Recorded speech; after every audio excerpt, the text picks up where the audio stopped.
webinar kali ini, yang jelas saya akan memperkenalkan diri saya. Dan nanti beberapa pemateri-pemateri yang akan menampilkan materi juga akan memperkenalkan dirinya masing-masing. Perkenalkan, nama saya Yohanes Alansar Sita Putra. Saya berasal dari Fakultas Teknologi Pertanian, jurusan Teknologi Pangan Unika Sugio Pranoto, angkatan 2019. Dan kali ini saya yang akan menjadi moderator dan memandu webinar Unika Great Coffee 2020. Nah, teman-teman semua, pada kesempatan hari ini, seperti yang sudah kita ketahui, kita akan membahas tentang Road to be Cafepreneur. Untuk itu semua, tentunya kita sangat membutuhkan informasi sekaligus sebagai upaya menyamakan persepsi yang sangat kita harapkan pada webinar kali ini.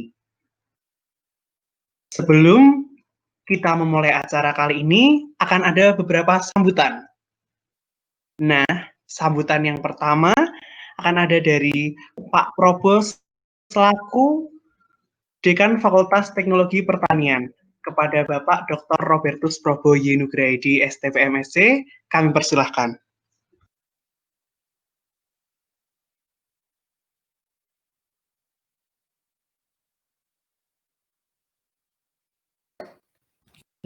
Suara saya kedengaran, Alan?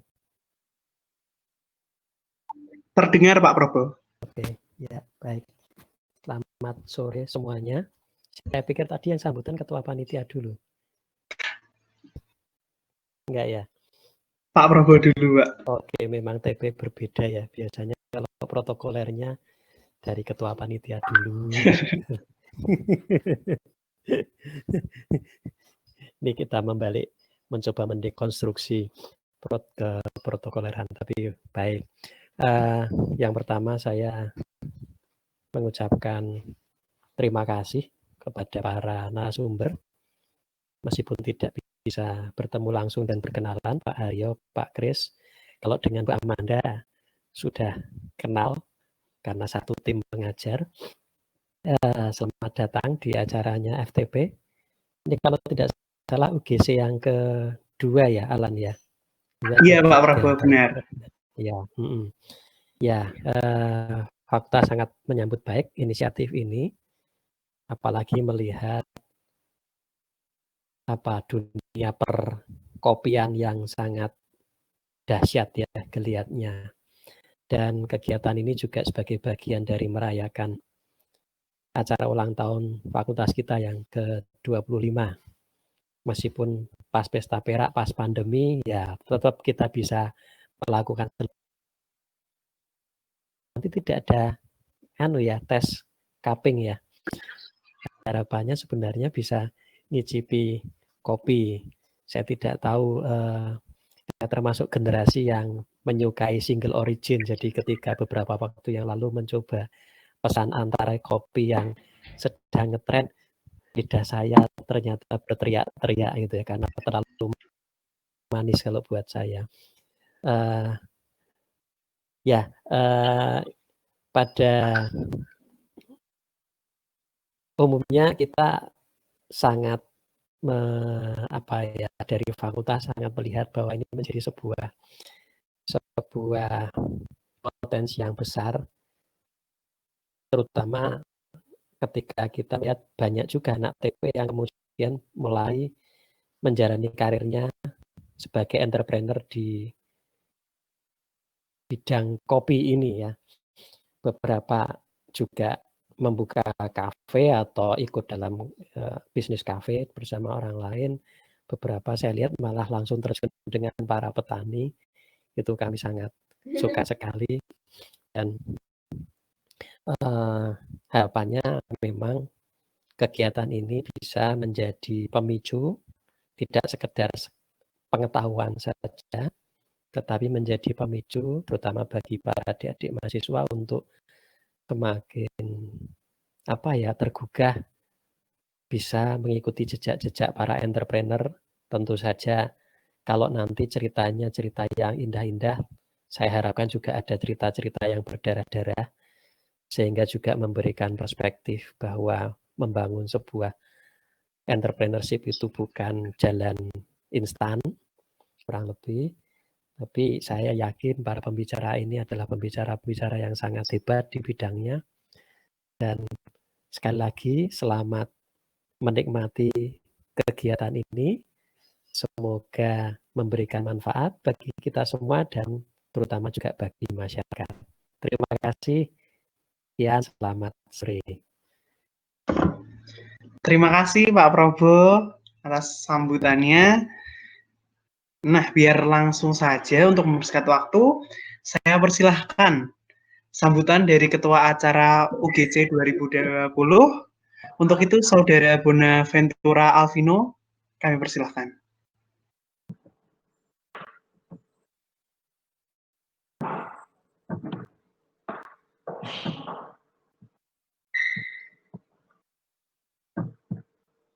Ya, oke. Terima kasih Alan atas waktunya. Perkenalkan semua, saya Bonaventura Alvino Desmonda, atau bisa dipanggil dengan Vino, selaku Ketua Panitia Acara Webinar UGC 2020. Shalom berkah dalam. Selamat sore semuanya, pada para narasumber, Pak Haryo, selaku founder DAV Coffee Roastery, Mas Kris, selaku barista kelas kopi Nestologi, dan Bu Manda, selaku dosen Fakultas Teknologi Pertanian. Saya mengucapkan terima kasih atas kehadiran para narasumber yang senantiasa telah bersedia menempatkan diri di mana nantinya akan membawakan berbagai materi mengenai coffeepreneur dalam acara webinar kali ini. Selamat sore yang terhormat pula pada Pak Probo, selaku Dekan Fakultas Teknologi Pertanian. Saya mengucapkan terima kasih atas ketersediaan Pak Probo menghadiri dan ikut berpartisipasi dalam acara webinar kali ini. Selamat kasih kepada para audiens terkasih yang telah mendaftarkan diri kalian dalam acara webinar kali ini. Tak lupa juga saya mengucapkan terima kasih kepada semua pihak yang telah terlibat dalam proses penyelenggaraan acara webinar ini. Tanpa partisipasi dari kalian, acara webinar ini tidak akan terwujud. Pertama-tama, saya mengucapkan puji syukur pada Tuhan Yang Maha Esa. Karena atas berkat dan rahmat-Nya, acara UGC 2020 ini dapat terselenggarakan dengan baik sedemikian rupa, walaupun hanya dapat diselenggarakan secara online, yaitu melalui webinar yang ada. Di sini saya akan menceritakan awal mula saya akan berbagi cerita mengenai acara UGC 2020 kali ini. Pada awalnya, seperti yang kita ketahui, bahwa acara ini diselenggarakan secara offline, yang akan diselenggarakan tepatnya di Gedung Thomas Aquinas, di mana dengan mengundang para narasumber untuk menghadiri dan menjelaskan materi mengenai coffeepreneur dalam acara seminar UGC 2020. Dan terdapat berbagai macam perlombaan yang bertemakan dengan kopi, serta terdapat pula berbagai macam stand dan food truck sebagai pameran kopi untuk memeriahkan acara UGC 2020 tersebut. Namun pada kenyataannya Tuhan malah justru berkehendak lain, supaya acara ini diselenggarakan secara online melalui webinar yang ada, dikarenakan masih adanya sebuah musibah yaitu pandemi COVID-19. Di mana acara webinar UGC kali ini diselenggarakan tepatnya hari ini, Senin 22 Juni 2020 melalui Big Blue Button. Itulah sedikit cerita mengenai awal mula terselenggaranya acara UGC 2020 ini. Pada kesempatan webinar kali ini mengambil tema yaitu Route to be Coffeepreneur, yang artinya jalan untuk menjadi coffeepreneur. Di sini saya berharap kepada para audiens untuk benar-benar terlibat aktif dalam berlangsungnya acara webinar kali ini. Karena segala materi yang nantinya disampaikan oleh para narasumber sangatlah bermanfaat bagi kalian semua, terutama bagi yang ingin mengembangkan usaha dunia perkopian seperti coffee shop. Diharapkan pula kepada para audiens dengan mengikuti webinar ini akan lebih luas jangkauan dan wawasannya mengenai dunia perkopian di era sekarang ini. Saya juga akan mengingatkan kembali kepada para audiens untuk senantiasa mengikuti webinar ini hingga akhir. Dikarenakan pada akhir acara akan diberikan sebuah Google Form mengenai webinar UGC 2020 yang harus diisi oleh para audiens, serta menjadi salah satu kriteria untuk mendapatkan e-sertifikat. Sebelum saya pamit untuk undur diri, saya memiliki pantun bagi kalian semua. Pantunnya adalah, jangan pernah bermain api. Api itu berbahaya. Hiduplah seperti kopi yang selalu tampil apa adanya. Akhir kata, saya Vino selaku Ketua Panitia Acara Webinar UGC 2020 mengucapkan terima kasih dan pamit undur diri dari hadapan kalian. Semangat dan good luck dalam mengikuti acara ini semuanya. Waktu dan tempat saya kembalikan kepada Alan selaku MC. Dipersilahkan. Oke, terima kasih Alvino atas sambutan yang sangat luar biasa. Oke teman-teman semuanya, pada webinar kali ini kita akan dan pengalaman dari pembicara-pembicara yang sangat luar biasa dan sudah berkecimpung dalam dunia bisnis dan pendidikan sejak lama. Pembicara pertama, Bapak Haryo Kurniawan sebagai founder di DAV Roastery. Pak Haryo, selamat sore Pak. Oke, selamat sore. Oke. Terima kasih waktu yang diberikan kepada saya untuk mengisi acara webinar ini yang sungguh luar biasa. Pada tahun 2018 saya juga ikut istilahnya merancang dan ini ikut mempersiapkan juga itu waktu itu. Perkenalkan, nama saya Haryo Kurniawan. Saya mengenal dunia kopi sejak tahun 1992. Nah, dan sekarang masih roasting dengan nama Daf Coffee Roastery. Mungkin teman-teman udah semua pernah minum kopi ya. Kopi itu pahit. Hampir semua soalnya kopi itu memang katanya pahit gitu. Nah, ini dalam acara ini saya ingin untuk ya membagi pengetahuan soal tentang kopi dan agak sedikit ya. Kita mulai masuk ke materi. Baik Pak Haryo, terima kasih. Kopi itu sebenarnya ada perkenalannya. Gitu. Selanjutnya kita memperkenalkan diri dulu nih Pak Haryo, biar teman-teman tahu siapa sih Pak Haryo, Pak Kris, Amanda. Oke, langsung saja pembicara kedua ada Bapak Kris Widianto selaku barista kelas kopi Neskologi Cafe Semarang. Selamat sore Pak Kris. Halo, selamat sore. Oke, dan yang terakhir ada Ibu Stefani Amanda sebagai dosen Fakultas Teknologi Pertanian Unika Sugio Pranoto. Selamat sore Bu Amanda. Selamat sore. Oke. Baik teman-teman, sebelum pemateri menyampaikan materinya masing-masing, saya akan sampaikan beberapa ketentuan dan tata tertib di acara inti kita. Demi kelancaran acara seminar online ini, dimohon kepada para peserta untuk memperhatikan beberapa peraturan berikut. Yang pertama, seluruh peserta dihimbau tetap mematikan mikrofon dan kamera selama webinar berlangsung. Yang kedua, peserta dapat memberikan pertanyaan selama sesi melalui public chat dengan format dari nama kalian kepada narasumber yang ingin ditanyai dan isi pertanyaan. Pertanyaan dari peserta akan dijawab di sesi tanya jawab.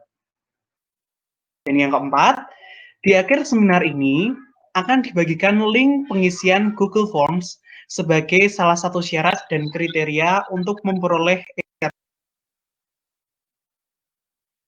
Karena saya rasa sudah saatnya untuk memulai sesi pertama. Kepada Bapak Haryo, kami persilahkan. Oke, terima kasih waktunya. Saya Haryo Kurniawan ya. Kita langsung masuk materi aja ya dari saya ingin membagi cerita soal kopi. Nah, pada dasarnya kopi di dunia ini dibagi 4 jenis kopi ya. 1 Arabica, kedua Robusta, ketiga Liberica, keempat Excelsa. Yang paling banyak tumbuh di Indonesia itu Robusta. Makanya yang kita kenal di pasaran itu rata-rata kopi Robusta. Terus kalau yang kedua tuh kopi Arabica. Nah, yang saat ini sedang tren naik daun ya istilahnya ya. Yang ketiga itu Liberica. Liberica itu jarang sih, populasinya jarang di dunia. Itu bentuknya kayak beras lancip-lancip gitu, warnanya kuning gitu. Lah sama Excelsa tuh bedanya tipis, cuma kalau Liberica itu lebih cempluk, lebih besar sedikit dari Excelsa. Nah, yang keunggulan Excelsa dan Liberica ini sebenarnya aromanya yang seperti buah nangka gitu. Cuma sayang populasinya sedikit, jadi kurang terkenal ya. Nah, di sini kalau yang Robusta dan Arabica saat ini lagi tren-trennya. Makanya Arabica itu sekarang kita kalau ke kafe single origin ya, itu yang dinamakan Arabica single origin. Terus kita nanti lanjut aja ke yang umum di Indonesia ya, kopi Arabica dan kopi Robusta. Apa itu Arabica, apa itu Robusta? Ini ada perbedaannya yang penting-penting. Di kopi Arabica itu punya kandungan kafein yang rendah, sedangkan di Robusta itu kafeinnya 2 kali, kandungannya 2 kali dari Arabica.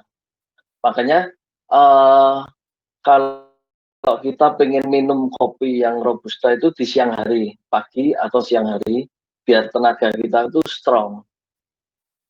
Di saat malam hari, saya sarankan kita minum kopi Arabica. Itu dengan kafein yang rendah, kita bisa relaksasi, bisa tenang, tidur pun jadi pulas. Jadi sebenarnya di dalam kopi jenis Arabica dan Robusta itu punya fungsi masing-masing, penggunaan masing-masing. Terus di dalam ciri yang kedua, perbedaan yang kedua, di dalam kopi Arabica itu mempunyai acidity yang tinggi, tingkat keasaman yang tinggi. Nah, kalau sedangkan di Robusta ini mempunyai karakter yang bitter yang tinggi, tingkat kepahitan. Nah, orang kan bilang kopi itu pahit, ya itu tuh sebenarnya kopi Robusta. Karena di Indonesia itu memang tanaman Robusta itu 80% Robusta, 20% Arabica. Jadi yang di pasaran tuh rata-rata kopi Robusta, gitu. Terus kita masuk perbedaan yang ketiga dari bentuk bijinya. Bijinya Arabica itu lebih pipih, agak kecil-kecil. Kalau di Robusta itu dia lebih bulat, besar-besar gitu, lebih besar, bulat gitu. Terus di perbedaan lainnya, kalau Arabica tumbuh di ketinggian di atas 900 mdpl, 900 lebih. Tapi yang optimum, yang paling bagus antara 1400 hingga 1600 mdpl. Sedangkan Robusta itu kurang dari 900 mdpl. Ketinggian yang paling bagus itu di Robusta antara 400 sampai 600 mdpl. Itu perbedaannya. Terus dari segi harga juga lebih mahal Arabica. Alasannya kenapa? Karena Arabica perawatannya lebih sulit. Tumbuhannya itu mudah terserang hama, terus harus dirawat, dipupuk, disiram ini segala macam tuh. Kalau di Robusta dia lebih bandel, lebih kuat, tahan penyakit juga. Itu perbedaannya. Makanya kenapa harga kopi Arabica lebih mahal dari kopi Robusta, karena perawatannya lebih susah sih. Terus perbedaan yang mencolok terakhir dari segi daun.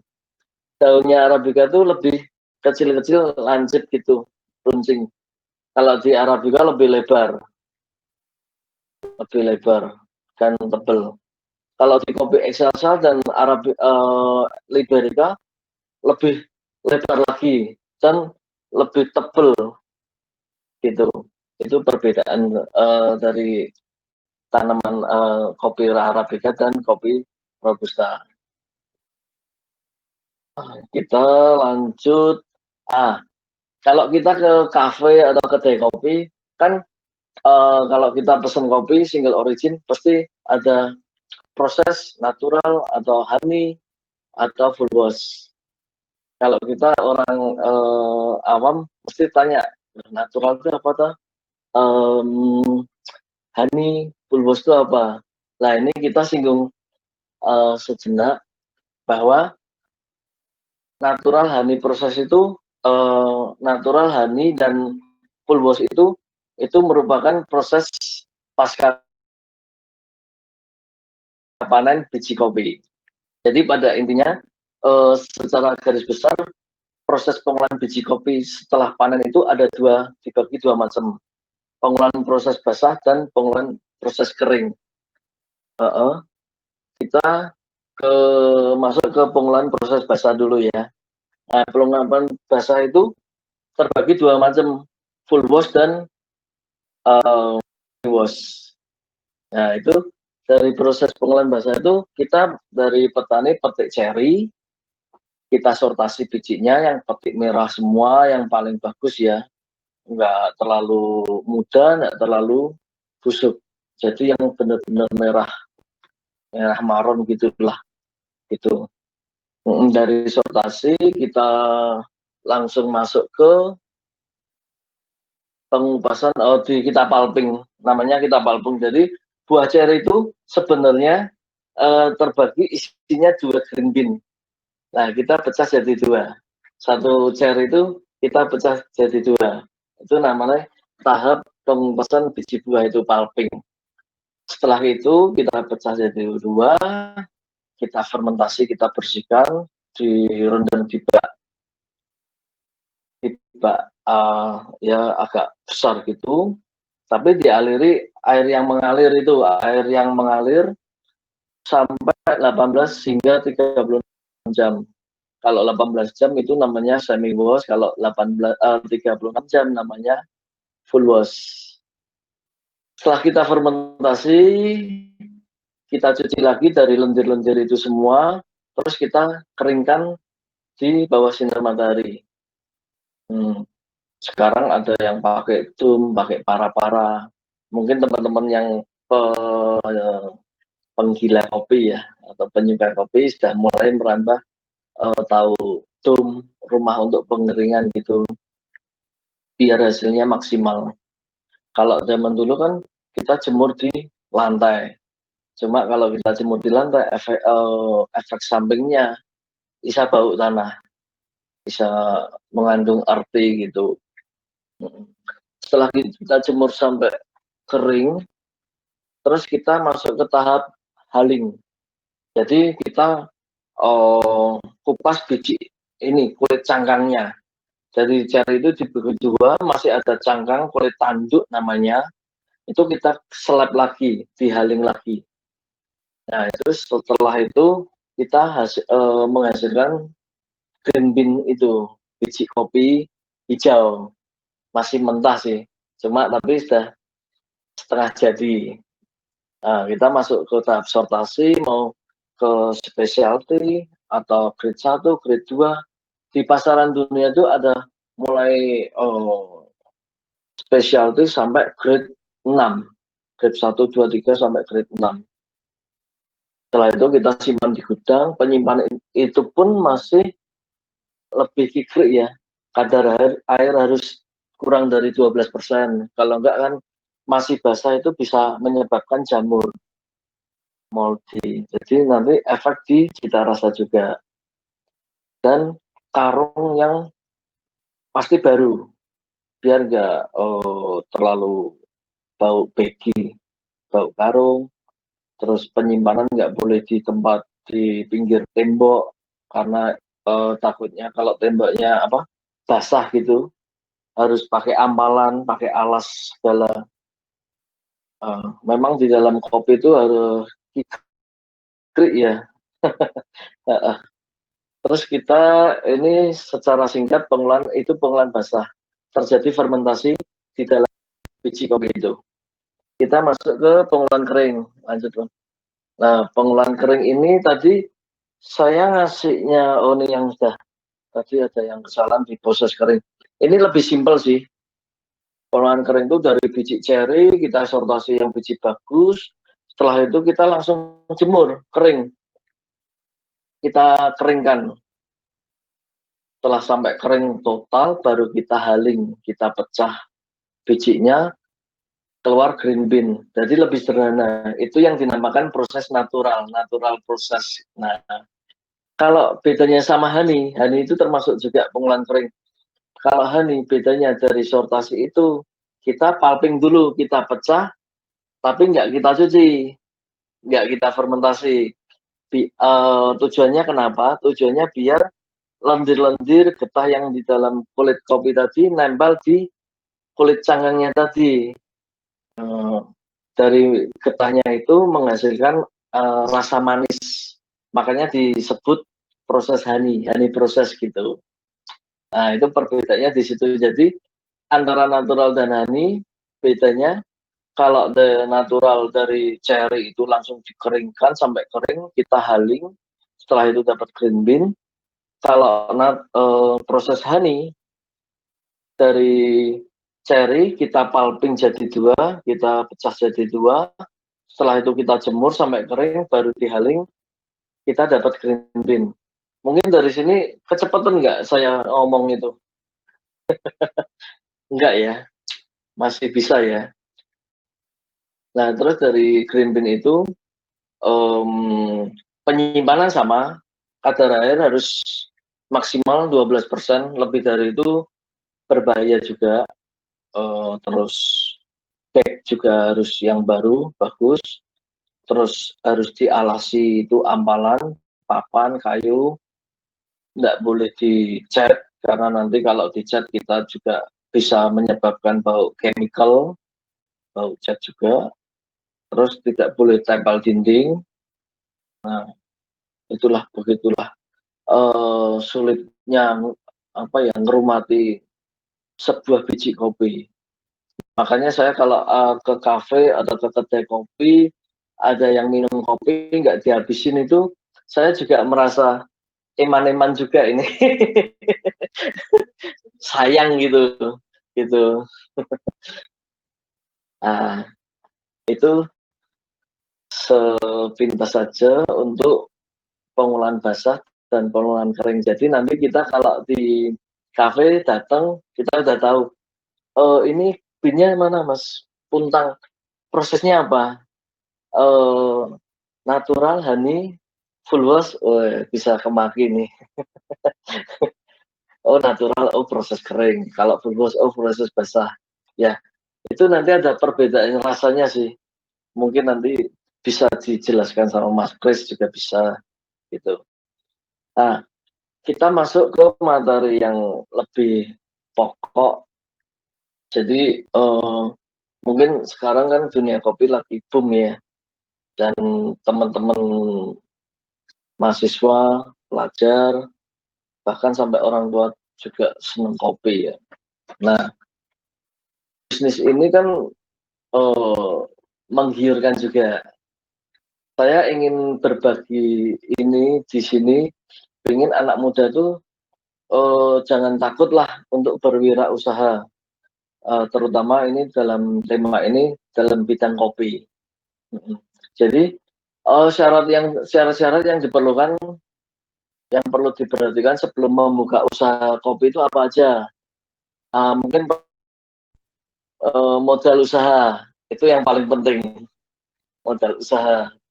Jadi kita kan budget yang tersedia kita berapa, terus apa skalanya berapa, arahnya mau kemana gitu.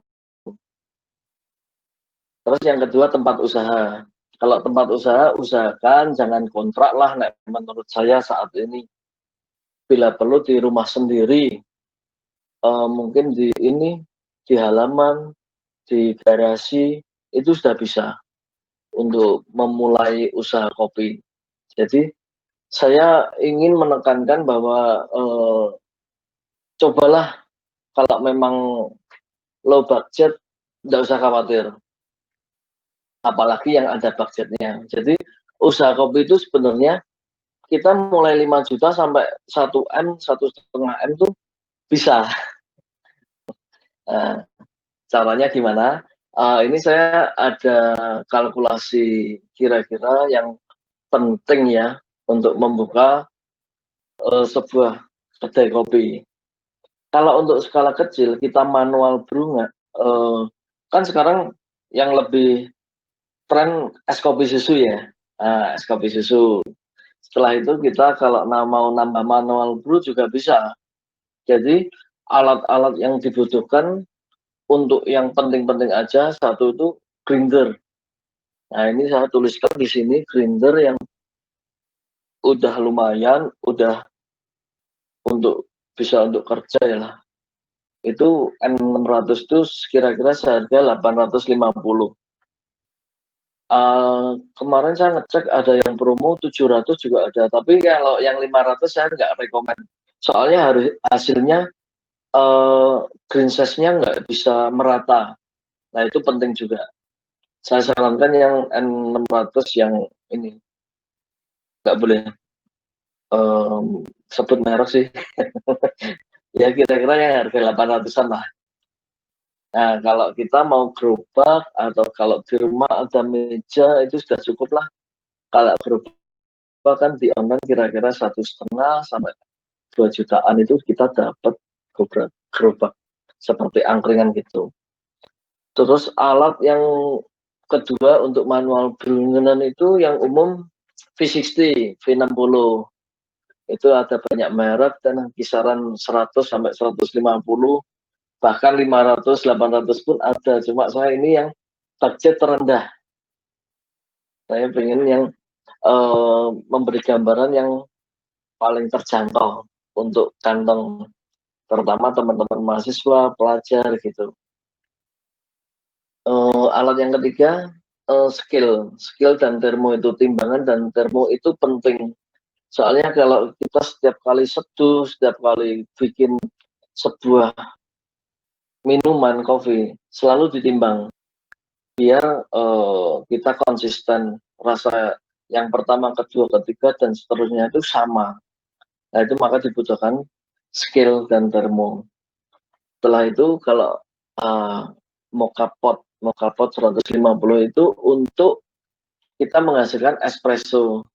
Kalau kita bikin es kopi susu, itu butuh espresso juga sih.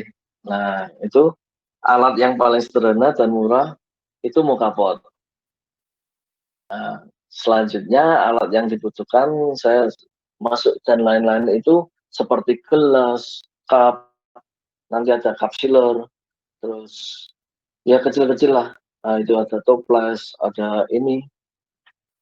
Nah, itu kira-kira 1 juta. Jadi dari total itu 4 jutaan kita sudah bisa membuka lapangan usaha. Dari situ masa kita nggak berani untuk memulai usaha sendiri. Minimal botolan es kopi susu kekinian. Bisa di online kan atau ke teman-teman.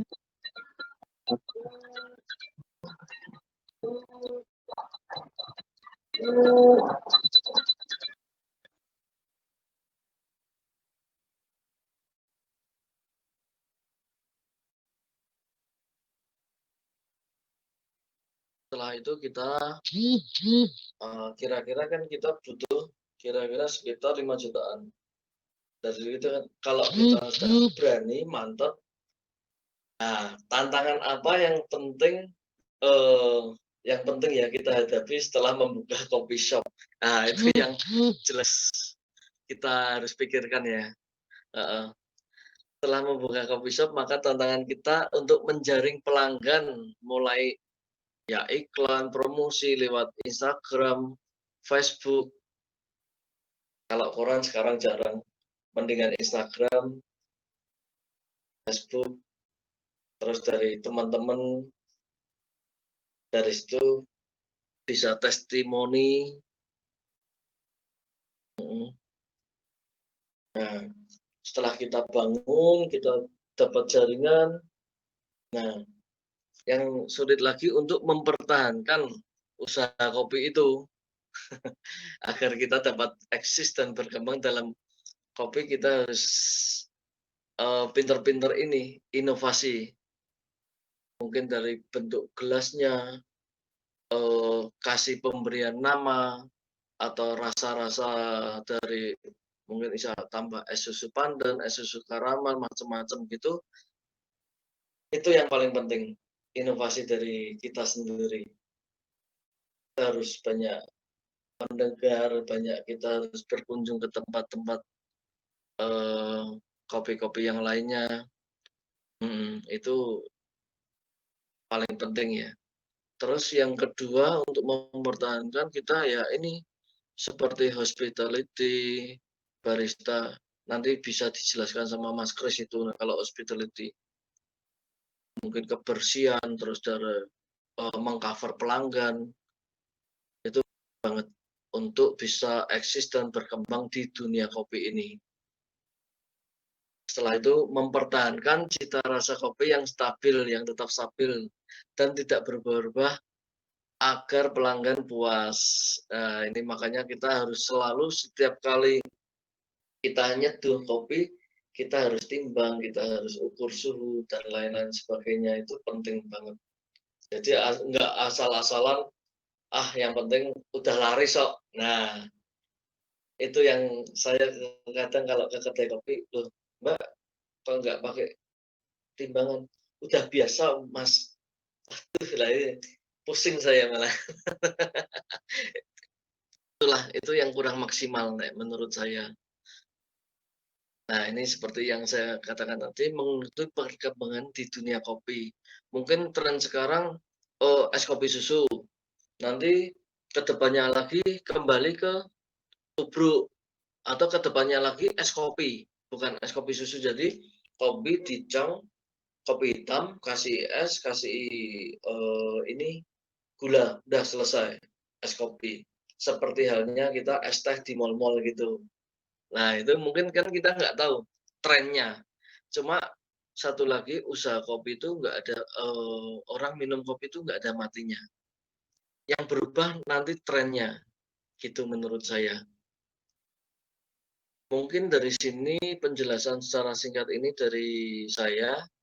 Mungkin nanti kalau ada yang kurang jelas bisa ditanyakan di sesi tanya jawab ya. Itu. Oke. Baik Pak Aryo, terima kasih atas materi yang sangat luar biasa.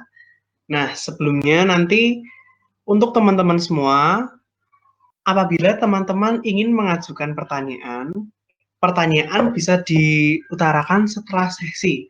Dan maksimal 3 pertanyaan untuk satu pembicara.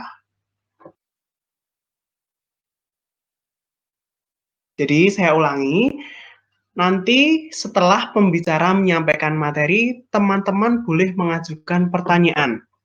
Dan satu pembicara maksimal hanya 3 pertanyaan. Pertanyaan bisa ditulis di public chat, dan setelah itu teman-teman panitia akan mengumpulkan di share note.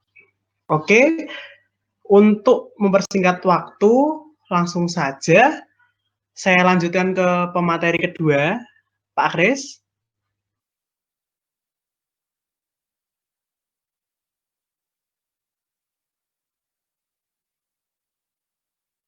Halo Pak Kris, apakah terdengar?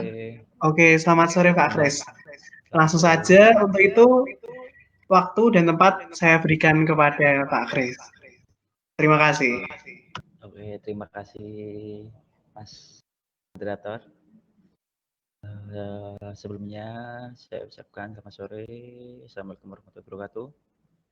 Terima kasih webinar UGC 2020. Semoga acaranya berjalan lancar. Ini saya ditugaskan untuk menjelaskan bagaimana seluk-beluk menjadi barista ya. Sebelumnya sudah dijelaskan beberapa hal dari Pak Aryo soal beberapa jenis pasca panen, terus modal untuk membuat coffee shop itu bagaimana, caranya bagaimana, trennya bagaimana. Di sini saya akan membahas lebih ke seluk-beluk menjadi seorang barista. Seberapakah penting efek barista di dunia kopi ya? Jadi di industri kopi itu ada beberapa profesi di industri kopi, mulai dari petani, farmer, habis itu prosesor, terus roaster, terus habis itu ujung tombaknya ya barista. Barista itu apa sih? Jadi dulu itu belum ada istilah barista, adanya bartender. Berasal dari kata bar, artinya bersekap gitu. Terus muncullah profesi barista karena banyaknya profesi di dunia kopi. Jadi barista itu adalah sebuah profesi pembuat kopi yang spesial. Jadi di situ sebisa mungkin barista menyajikannya secara spesial.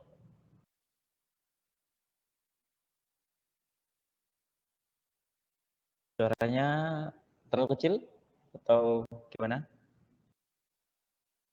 Apakah terdengar?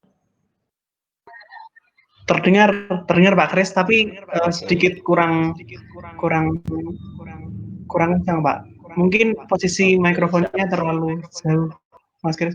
Oke, siap.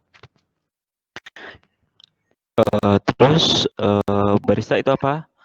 Saya ulangi lagi. Barista itu adalah sebuah profesi peracik kopi yang spesial. Jadi spesial itu nanti saya jelaskan ada dua. Next, bisa lanjut. Next, oke, spesial. Satu, coffee produknya.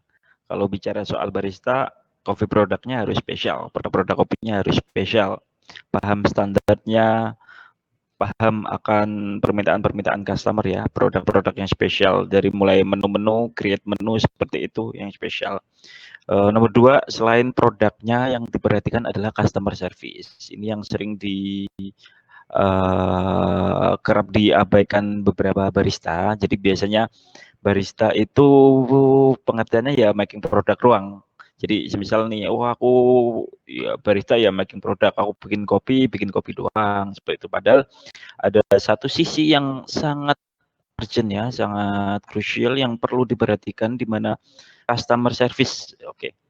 Poin 2 itu customer service. Customer service itu sangat perlu diperhatikan karena customer service inilah yang akan menentukan produkmu itu.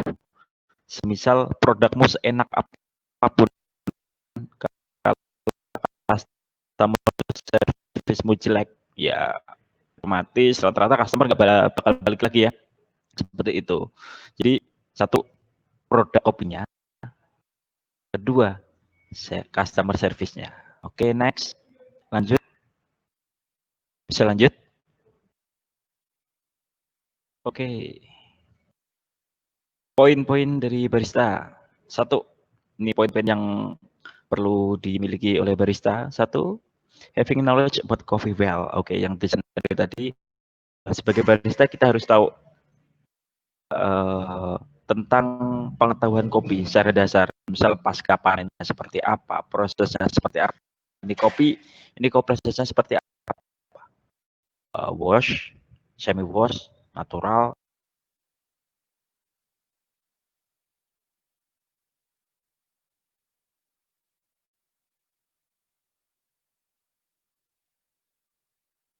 Brandnya apa aja, berapa persen.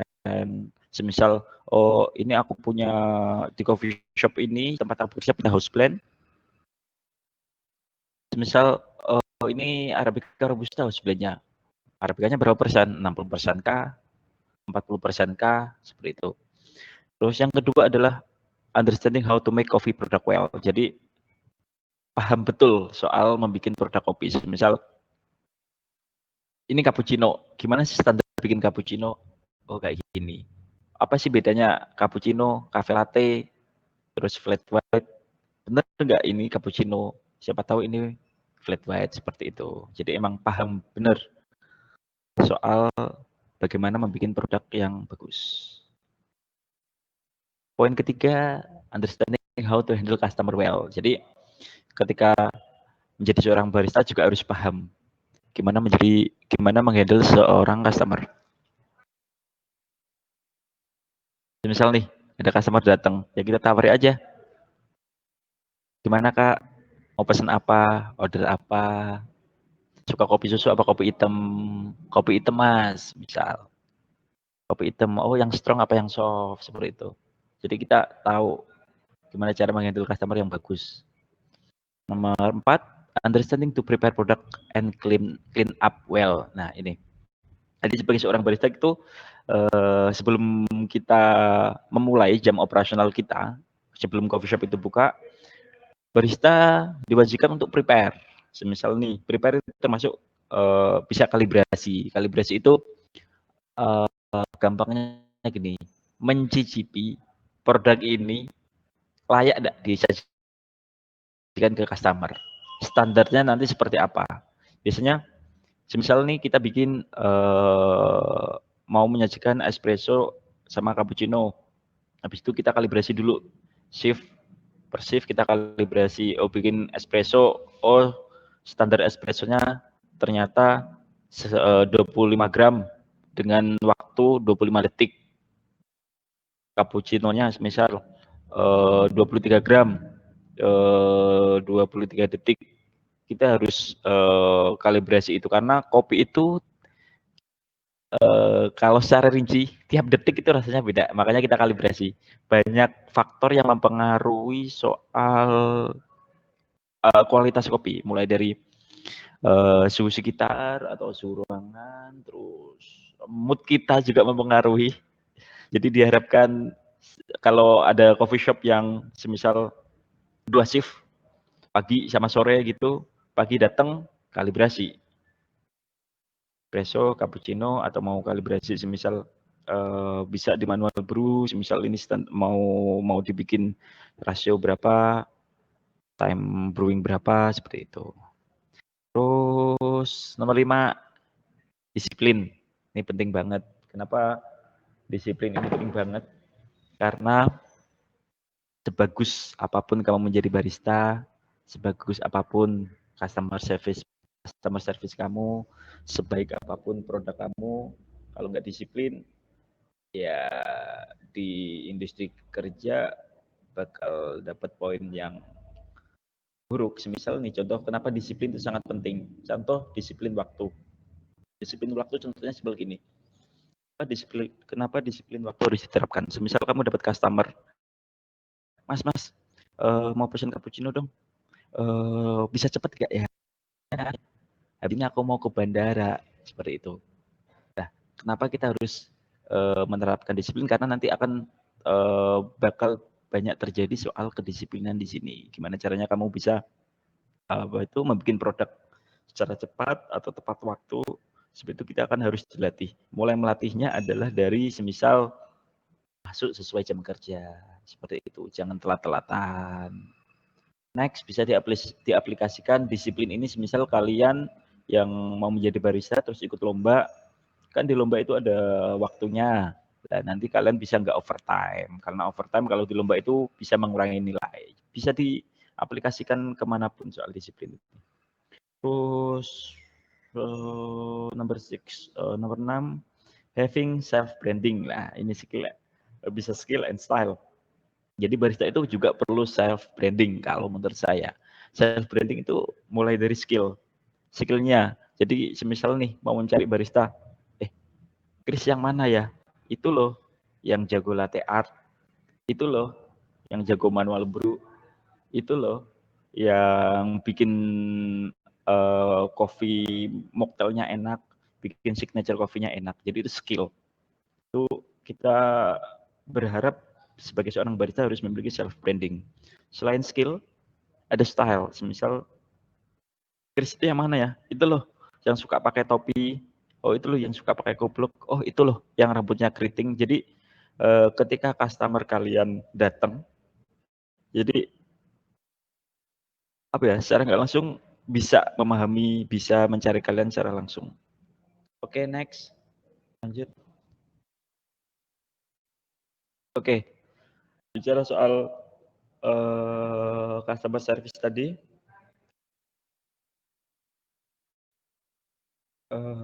Kenapa saya sebut penting? Karena ada beberapa poin dari soal customer service. Service di sini saya ada 4 poin ya. Satu, understanding the coffee product that the customer want. Misal nih, ada customer datang, Mas, aku pengen kopi, tapi bingung kopi apa ya?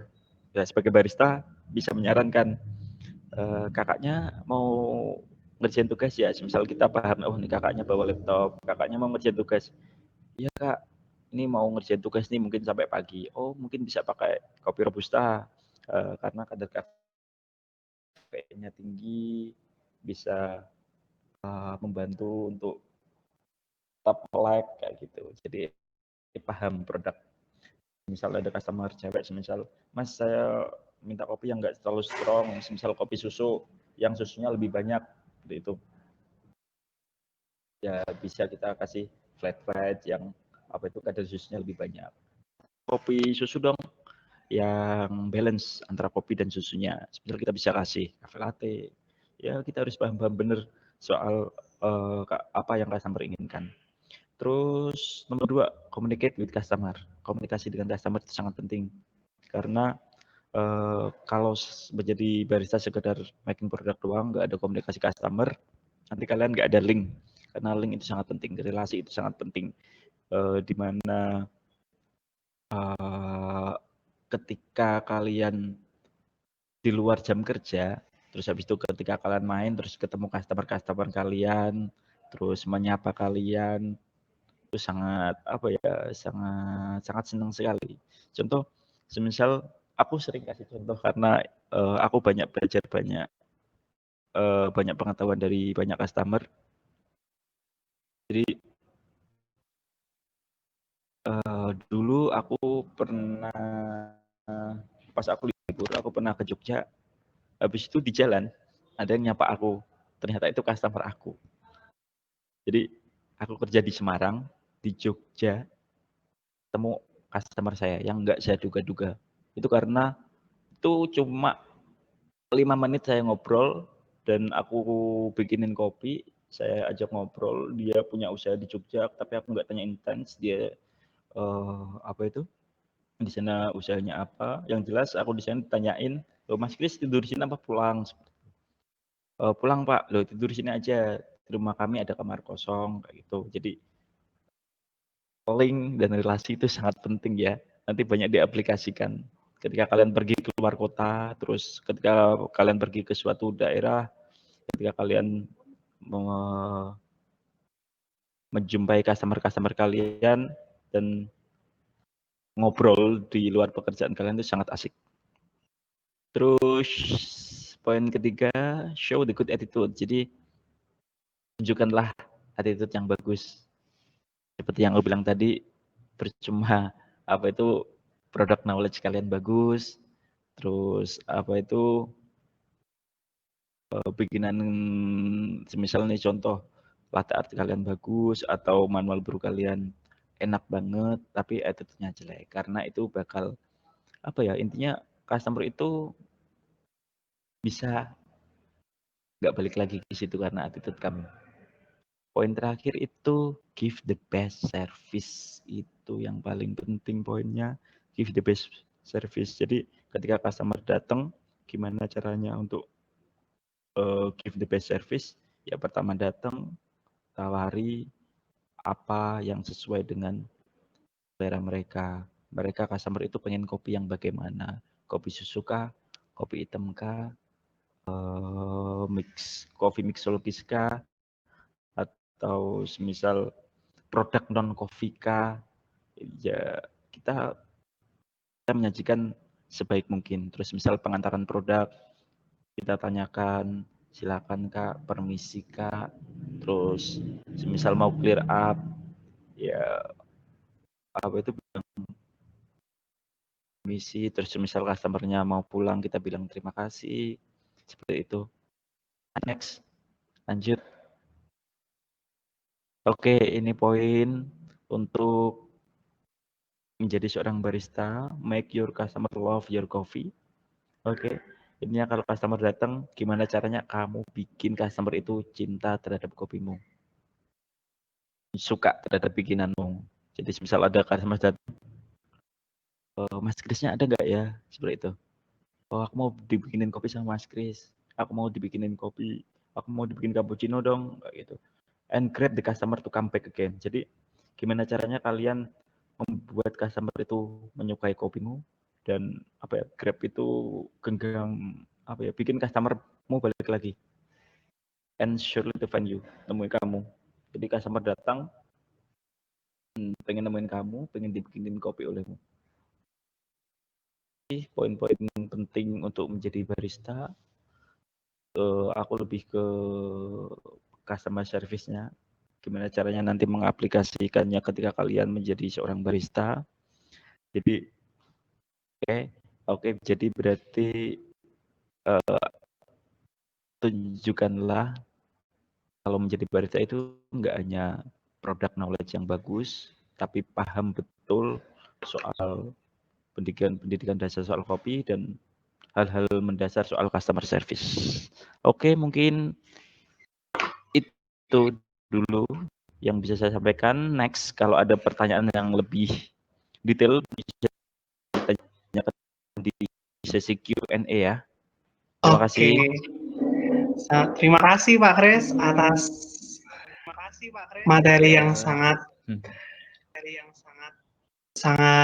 baik untuk bagaimana cara menjadi seorang barista. Nah, karena Bu Manda sepertinya sudah siap, langsung saja kita melanjutkan ke materi ketiga yang akan disampaikan oleh Bu Stefani Amanda. Untuk itu, Bu Amanda, saya persilahkan. Baik, terima kasih kesempatannya. Halo, selamat sore kepada Pak Haryo, Mas Kris, Pak Probo, dan teman-teman sekalian. Terima kasih sudah hadir di acara hari ini. Kayak saya yang punya acara ya. Ini ya. Jadi untuk kali ini saya pengen bawain sedikit kayak insight lah tentang pengembangan produk secara general. Jadi kayak bagaimana cara mencari ide untuk mengembangkan produk baru, menu baru, gitu kan. Terus bagaimana supaya ide-ide inovasi produk baru kalian tuh bisa bertahan di pasaran. Dan nanti contoh detailnya saya terapkan ke kopi gitu ya. Oke, langsung aja. Jadi nah yang pertama ini tuh saya pengen menegaskan ke teman-teman itu tentang betapa pentingnya ya kamu melakukan suatu inovasi, mengembangkan produk baru. Kenapa? Karena kalau zaman dulu itu tuh mungkin ada ya yang kayak teman-teman masih ingat waktu kalian waktu kecil terus kemudian pergi makan sama keluarga terus kayak ke restoran, katakan ya di Semarang ada yang tahu restoran Kampung Laut gitu kan. Restoran apalagi yang es krim itu yang terkenal Lin seperti itu. Jadi banyak yang zaman dulu kayak kita merasa wah padahal dulu restoran ini terkenal loh. Aku sama keluargaku sering makan situ dan enak. Tapi kok sekarang kayak nggak terkenal ya, atau bahkan yang anak generasi sekarang malah bahkan nggak tahu. Yang tahu adalah generasi orang tua. Kenapa? Soalnya kalau zaman dulu orang itu membeli apa yang ditawarkan di pasaran karena you have no choice ya. Kamu belum punya banyak pilihan. Jadi apa yang ada, restoran baru buka, tempatnya bagus sedikit, makanan biasa aja jadi rame. Karena you don't have many choice gitu ya. Tapi kalau current situation sekarang itu dengan perkembangan teknologi, globalisasi, itu semua macam produk makanan, produk baru itu ada. Kamu punya begitu banyak pilihan, mau nongkrong ke kafe kopi aja kamu milih satu jalan, itu bisa ada 5-10 kafe kopi. Ya toh mulai yang tempatnya kecil cuman 2 kali 2 meter sampai yang tempatnya besar gitu ya.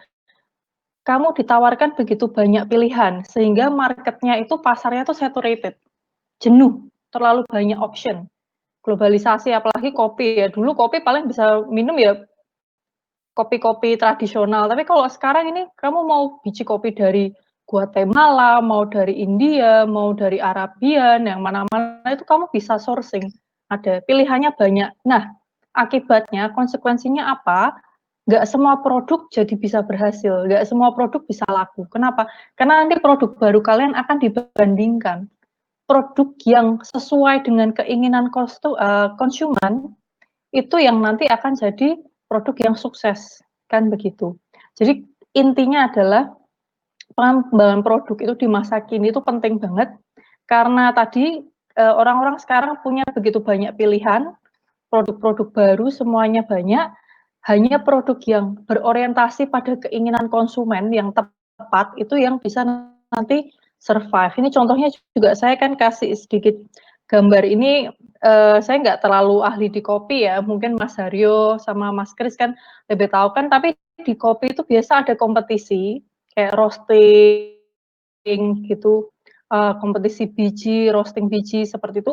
Nah, itu kebetulan saya ada cerita kayak suami saya itu pernah ikut seminar tentang kopi.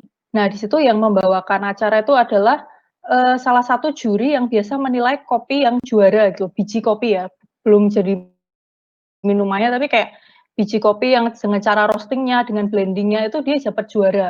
Nah, di situ ada kayak satu, dia memperkenalkan yang juara ini katakan biji blending A dengan roasting sekian sekian sekian. Nah, itu yang nomor 1 dinilai oleh pakar-pakar kopi itu yang paling enak gitu. Tapi kemudian ada pertanyaan dari audiens, lah apakah sudah pernah disurvei Pak bahwa biji kopi yang juara itu adalah biji kopi yang disukai oleh konsumen. Nah, ternyata pembicaranya mengatakan jujur kalau untuk itu tidak pernah ada survei, belum ada gitu ya. Tapi kita memang tahu bahwa berdasarkan pengalaman selama ini memang justru biji yang juara 1 itu kalau kamu jual ke konsumen awam itu nggak laku. Kenapa? Ya itu dinilai enak oleh penikmat kopi. Tetapi sekarang kalau nongkrong kosan, terus kemudian ya cuman orang bekerja, bapak-bapak gitu ya, itu keinginan mereka sesuai.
Produkmu seperti apa, rasanya, macamnya, gitu. Kemudian dari segi konteks fisik itu contohnya gini, konsumen menilai, tergantung konsumenmu tuh pengennya minum kopi itu untuk take away, yang gampang bisa dibawa kerja, bisa dibawa waktu naik trans gitu ya, atau yang untuk dinikmati, jadi memang untuk nongkrong di kafe, minumnya di situ.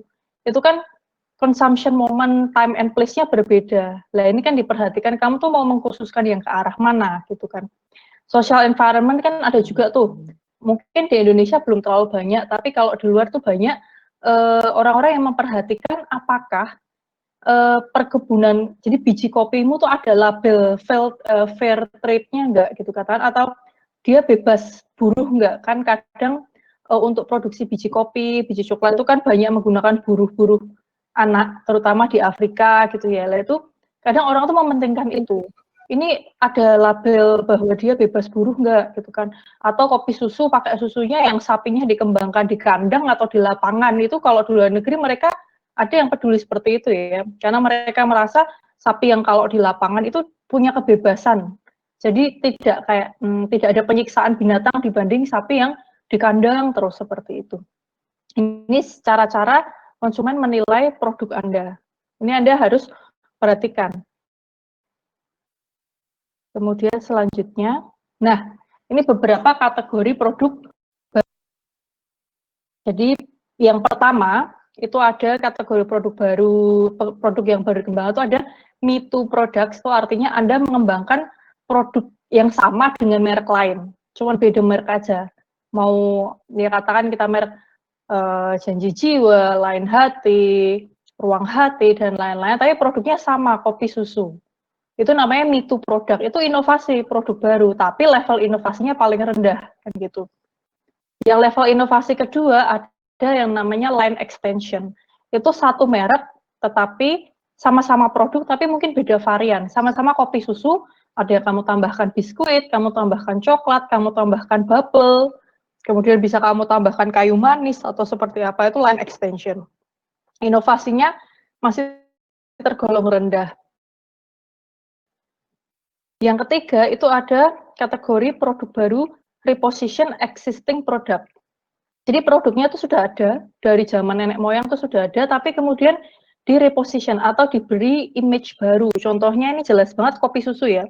Zaman bapak saya itu juga, bapak saya sudah minum kopi susu, itu dari dulu juga sudah ada, bukan sesuatu yang baru, tapi kan beda. Ketika dikasih image jadi kekinian, kopi susunya dikemas seperti ini, kemudian mereka memadukan warna, itu penting. Jadi kayak bagian bawah itu selalu yang gelap, gula arennya, kemudian susunya, kemudian baru kopinya. Jadi kan di sini terlihat ada kayak perbedaan pencampuran warna seperti itu. Lah itu ada estetikanya, ada kekiniannya. Itu padahal produknya sama-sama kopi susu. Lah ini masuk kategori yang ini. Next ada kategori new form of existing product. Jadi produknya juga sudah ada dari dulu, tapi bentuknya baru. Jadi kayak cappuccino dari dulu sudah ada, bentuk barunya cappuccino instan, bubuk. Kamu bisa bikin foamnya juga ketika dari bubuk seperti itu. Next ada existing product dengan new packaging, kemasan yang baru, macam-macam, mau kemasan kaleng, kemasan botol, botolnya jenis apa, plastik atau dari botol kaca gitu ya, itu bisa tergantung dari target konsumennya juga apa. Katakan kamu mentarget orang yang sekali minum tuh bisa langsung habis, bisa mudah take away, dan dia nggak mau repot bawa. Jadi dia biasanya minum sekali habis tuh pakai kemasan kaleng, biasanya nggak terlalu besar. Tapi kalau yang pengen mudah dibawa dan bisa diminum untuk nanti juga, kemasannya agak besar, biasanya botol kan gitu. Itu juga salah satu bentuk inovasi produk baru, tetapi level inovasinya sedang. Nah, ini yang level inovasi lebih tinggi, itu kategori produk inovatif. Jadi kopi, ini ada contohnya, tapi dilengkapi dengan probiotik di coffee bag-nya. Jadi ini infuse ya, kayak teh. Nah, itu di coffee bag-nya itu dilengkapi probiotik, tapi berarti ini infuse. Ketika kamu menyeduh kopinya, ini suhunya nggak boleh tinggi. Karena kan nanti probiotiknya mati ya. Ini salah satu bentuk produk inovatif, level inovasinya tinggi. Next, yang level inovasi paling tinggi, itu ada kategori kreatif through new product. Jadi benar-benar produk yang belum ada dimanapun. Kalau yang inovatif produk ini produknya sudah ada, tapi kamu melakukan sesuatu yang baru dengan added value-nya tuh jauh lebih tinggi gitu ya. Tapi kalau ini sama sekali belum ada produk sebelumnya. Ini saya nggak menemukan di kopi, tapi ini saya menemukan katakan kayak Anda mau bikin beauty drink gitu ya, minuman baru yang benar-benar belum ada, minuman khusus kecantikan, bahan bakunya daun pisang, ekstrak daun pisang, atau ekstrak saput kelapa atau apa gitu ya. Jadi yang benar-benar baru itu level inovasi paling tinggi. Jadi meskipun kamu hanya bikin produknya sama, itu juga sudah termasuk new product development, tapi level inovasinya terendah gitu. Ini sedikit introduksi tentang produk-produk baru, kategorinya apa saja. Nah, kita masuk ke bagaimana sih caranya kita bisa mengenerate ide atau menghasilkan ide yang kira-kira tuh nanti bisa diterima di pasaran, ide-ide produk baru. Yang pertama, belajarlah teman-teman dari tren dan survei. Dari tren dan marketing atau R&D survei. Cari tahu di situ solution for unmet needs atau unsolved problems itu contohnya kayak Anda coba amati atau baca-baca hasil penelitian apa sih yang di Indonesia katakan belum ada atau yang di Semarang belum ada tapi di kota lain ada. Atau masalah apa sih yang sebenarnya itu ada tapi belum ada solusinya. Kamu bikin solusinya. Nah, itu kan kamu nanti mengembangkan produk baru berdasarkan kebutuhan. Sehingga jaminan produk itu akan berhasil lebih tinggi. Contohnya, ini yang contoh nyata itu ojek online. Ya, kalau di Indonesia Gojek. Kenapa? Karena permasalahan utama orang Indonesia yaitu kemageran, tingkat mager belum terpecahkan. Ya toh? Jadi dia pinter, dia melihat peluang bahwa orang Indonesia tuh mager. Cuman mau beli bakso 200 meter aja naik motor, jalan kaki males, kan gitu. Dia melihat, oh ini tuh ada unsolved problems. Bisa nih kita bikin sesuatu. Makanya dia dapat ide yang benar-benar new idea ya. Dia bukan produk tapi service gitu ya. Tapi inovasinya sangat tinggi kan, seperti itu contohnya. Yang kedua ini saya cantumkan gambar ini untuk melihat tren di dunia kopi ya. Kalau 3-4 tahun yang lalu, itu yang sangat tren itu adalah, kalau teman-teman perhatikan, adalah coffee shop. Itu tren sekali, sudah dari 3-4 tahun yang lalu.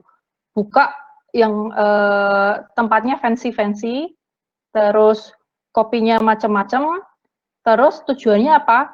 Free wifi, itu supaya menarik orang-orang untuk nongkrong di situ. Meeting, orang mau ngerjain tugas, orang mau rapat, mau ya gitu ya, pokoknya intinya coffee shop waktu 3-4 tahun lalu tuh populer sekali, booming sekali. Nah, cuman diperhatikan kalau teman-teman tahu ya, jadi yang namanya cafe atau coffee shop itu tidak seharusnya dia menjual makanan berat. Definisinya cafe aja itu tempat menjual minuman dan snack. Tidak ada harusnya rice bowl, terus habis itu nasi katsu apa, itu tuh nggak ada. Di luar negeri itu nggak pernah ada, tetapi mereka adaptasi, mereka lihat kondisi orang Indonesia tuh customernya kalau makan ke situ banyak yang nanyain nggak ada makanan berat. Orang Indonesia suruh minum kopi sama cuma nyemil keripik kentang kayaknya kurang, maunya rice bowl gitu ya. Nah, diubah konsepnya dari yang kafe, dari kata benar-benar adaptasi luar negeri kafe, kemudian diubah jadi resto kalau masuk Indonesia. Jadi kalau orang luar negeri itu ke kafe Indonesia, dia bingung, kafe kok jualan nasi? Nggak ada soalnya, gitu. Tapi itu salah satu bentuk adaptasi melihat kebutuhan konsumen. Next, move ya, trennya tuh pindah.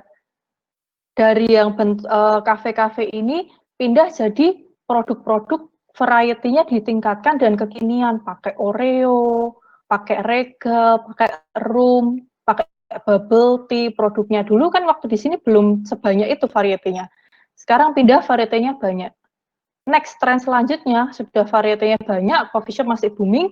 Nah sekarang karena Gojek dan GrabFood itu semakin booming, orang jadi berpikir kita nggak perlu lagi bikin kafe gede tempat orang hangout.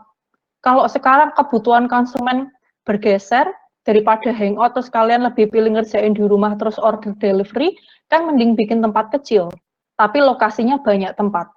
Makanya sekarang banyak mini outlet mengutamakan untuk pick up dan delivery lah. Itu kan Anda melihat di situ ada pergeseran tren dan pergeseran kebutuhan konsumen. Generate-lah ide berdasarkan tren dan pergeseran kebutuhan konsumen itu tadi. Terus cara kedua untuk menghasilkan ide, survei konsumen. Kamu tetapkan, kamu tuh mau mentarget siapa orangnya, kira-kira diwawancara gitu ya. Mereka tuh apa yang mereka inginkan dari produk kopi kamu, dan nanti dinilai ketika kamu sudah, katakan kamu sekarang sudah punya nih, sudah bikin usaha kopi kecil-kecilan. Pengembangan produknya apa ya? Kamu survei, tanya produkmu ini kurangnya apa? Customer tuh protes apa sih? Apa yang bisa kamu improve lah? Ini kan nanti solusinya dari improvement itu juga merupakan salah satu ide pengembangan produk baru. Survei konsumen, terakhir surveilah kompetitor, benchmark. Benchmark tuh kamu lakukan pembandingan ya, kamu kunjungi kira-kira kompetitormu tuh siapa, kamu bandingkan cara servisnya, quality produknya, bentuk ruangannya, seperti itu. Kamu bandingkan punyamu tuh kurangnya apa yang bisa kamu improve. Itu tuh jadi salah satu cara untuk menghasilkan ide. Selanjutnya, nah ini karena tadi di salah satu cara untuk menghasilkan ide, kamu harus menentukan konsumenmu itu siapa, kira-kira tahu kebutuhannya apa. Ini saya kasih beberapa contoh jenis konsumen. Ada konsumen yang cinta lingkungan, cinta hewan, cinta kemanusiaan. Ini mungkin di Indonesia belum banyak ya, tapi ada. Jadi kayak yang mereka peduli bahwa ini bijinya itu diproduksinya sustainable nggak, menggunakan buruh anak-anak nggak, gitu kan. Terus jenis konsumen kedua itu yang hedonik. Hedonik itu dia yang mengutamakan rasa, mengutamakan sesuatu yang nikmat dan enak dipandang gitu ya. Jadi pleasant gitu, entertaining, pleasant. Nah, kayaknya Indonesia banyak nih yang kayak gini ya, hedonik contohnya. Terus ini juga Indonesia banget, terutama anak kos tuh price conscious ya. Beda 500 rupiah aja Anda tahu. Kayaknya harganya kemarin nggak segini deh gitu ya. Itu target lah.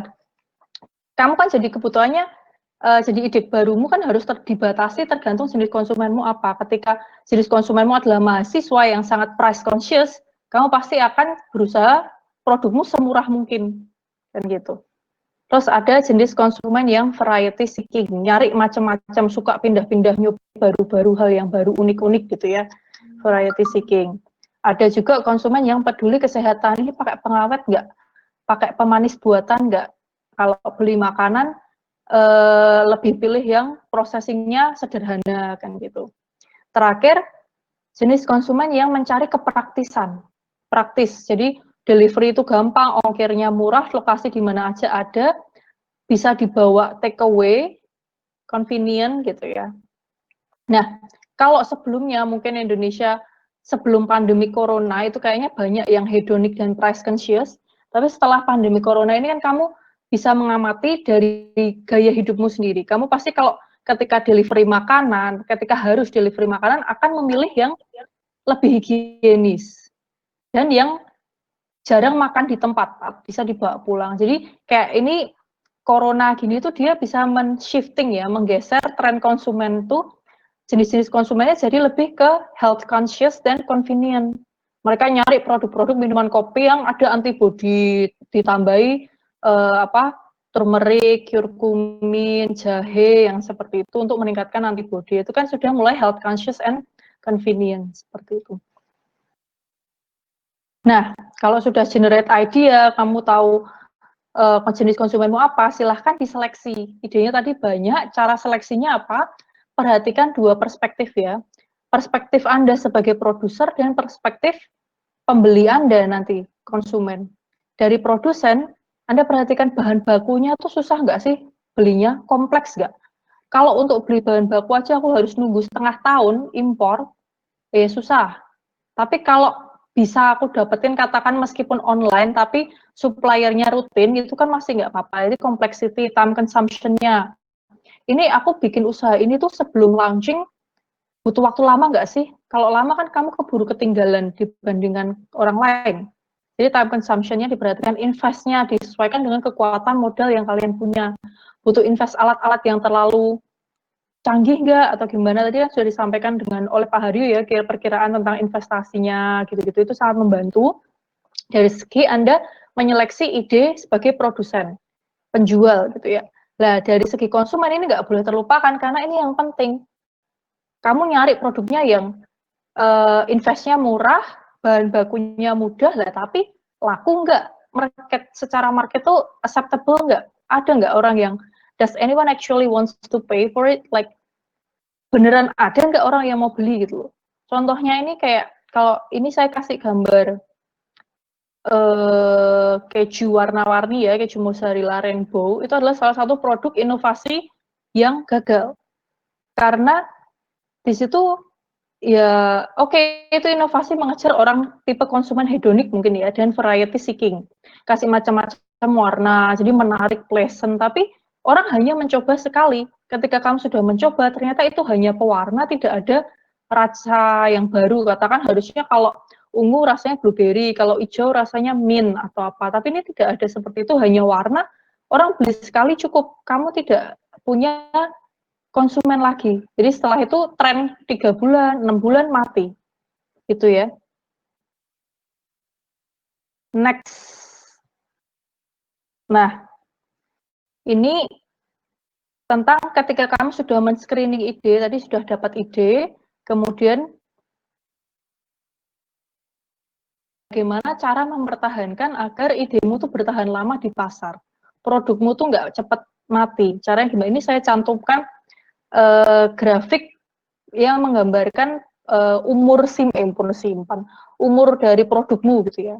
Jadi ini sumbu X-nya ini waktu, ini sumbu Y-nya tuh penjualan. Jadi tahap awal itu ketika tahap introduction itu kan penjualannya naik.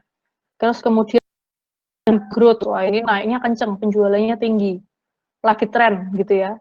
Kemudian mature, sampai mature itu Anda sudah matang di situ orang sudah merasa sudah nyoba, sudah beli beberapa kali, tapi tidak ada sesuatu yang baru, tidak ada inovasi, dia akan decline, penjualannya turun. Nah, ketika decline ini kamu diem aja, mati, produkmu hilang dari pasaran, kalah dengan produk baru. Nah, harusnya ketika sampai di masa-masa mature, produkmu sudah mulai ada decline, jadi sudah tumbuh, sudah paling peak gitu ya, penjualannya tinggi, kemudian mulai menurun, lakukanlah sesuatu di situ, inovasi. NPD ini adalah New Product Development Strategy.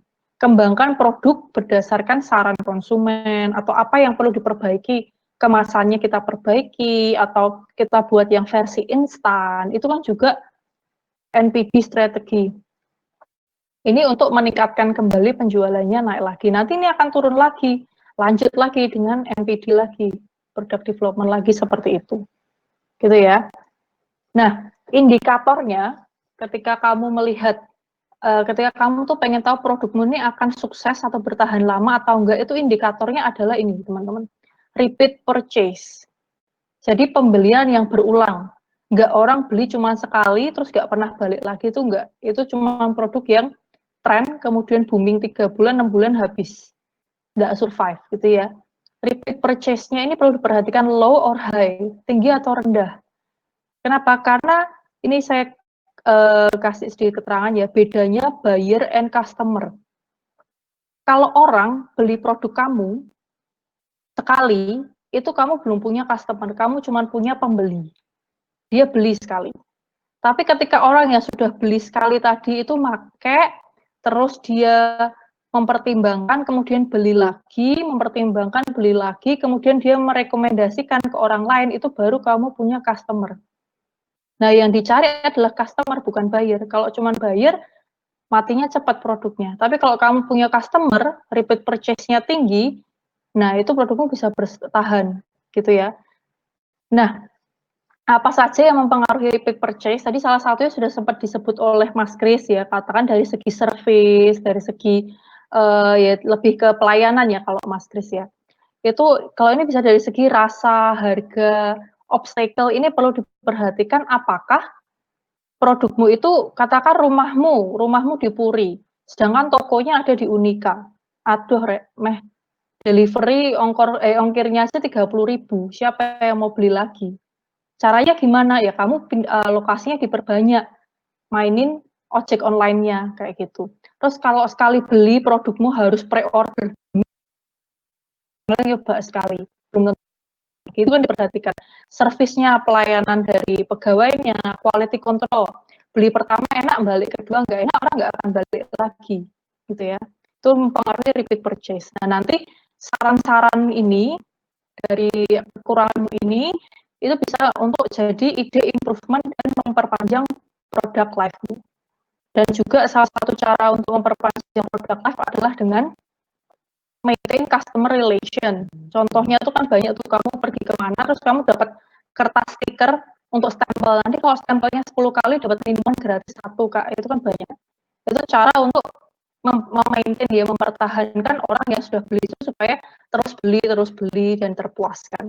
Gitu. Itu sih dari saya. Pas ya waktunya 30 menit kayaknya. Gitu. Oke, terima kasih. Oke, terima kasih sekali Bu Amanda. Nah, saya rasa 3 pembicara telah menyampaikan materinya masing-masing. Dan selanjutnya kita akan membuka sesi tanya jawab. Tapi sebelum membuka sesi tanya jawab, saya akan kembali mengingatkan peraturan di webinar kita kali ini. Yang pertama, seluruh peserta dihimbau tetap mematikan mikrofon dan kamera selama webinar. Yang kedua, peserta dapat memberikan pertanyaan selama sesi melalui public chat dengan format dari, kepada, dan isi pertanyaan. Pertanyaan akan dijawab pada sesi tanya jawab. Dan ini yang paling penting nih, di akhir seminar akan dibagikan link pengisian Google Form sebagai salah satu syarat dan kriteria untuk memperoleh sertifikat. Jadi aku harap teman-teman harus tetap stay tune di webinar kali ini. Karena kalau teman-teman nggak mengisi link Google Form-nya, teman-teman nggak akan mendapatkan sertifikat di acara webinar kali ini. Oke, sekarang kita mulai sesi tanya jawabnya. Yang pertama, ada pertanyaan untuk Pak Haryo. Mungkin Pak Haryo bisa menyalakan kamera dan mikrofonnya.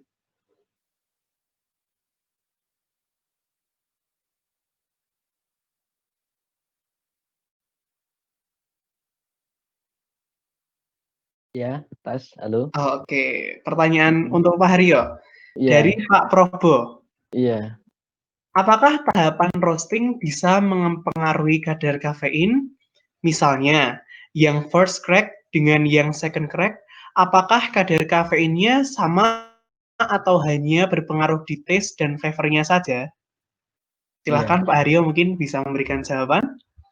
Ini pertanyaan Pak Probo luar biasa. Terlalu dalam menurut saya.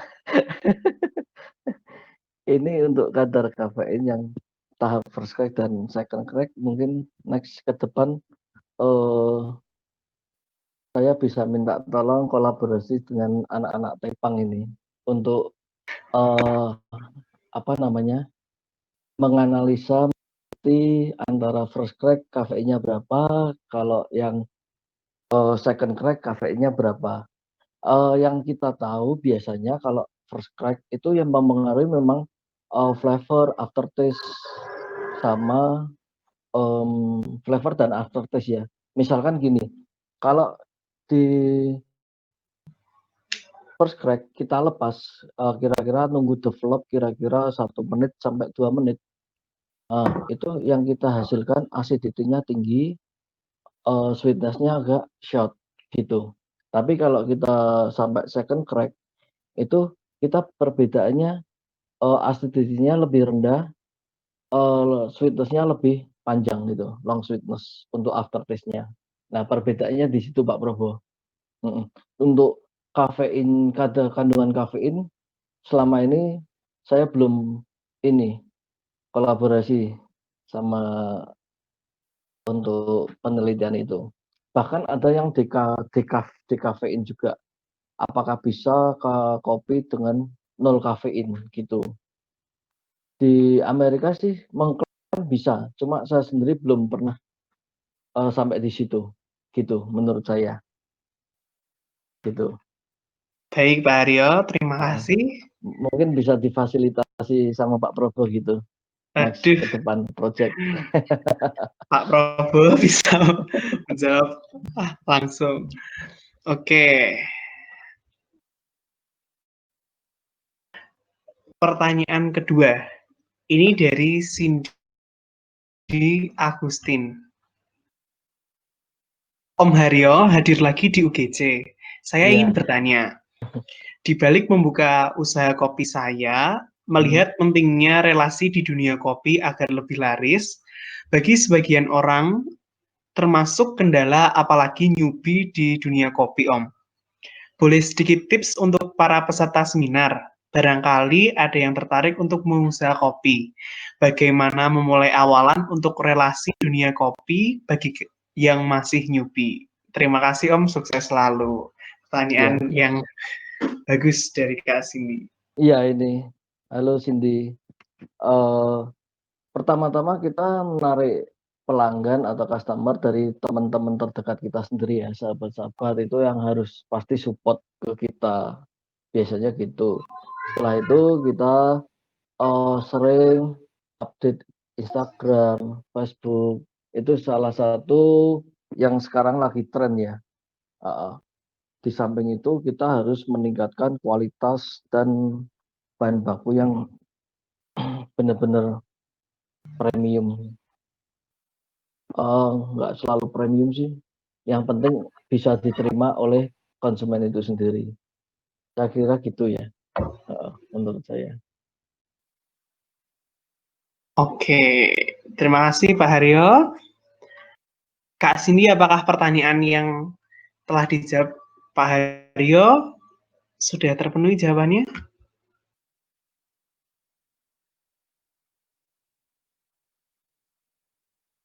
Oke. Oke, dari Pak Prabowo juga, nah itu tujuannya Pak, siapa tahu bisa diteliti adik-adik TP. Nah, bagus itu.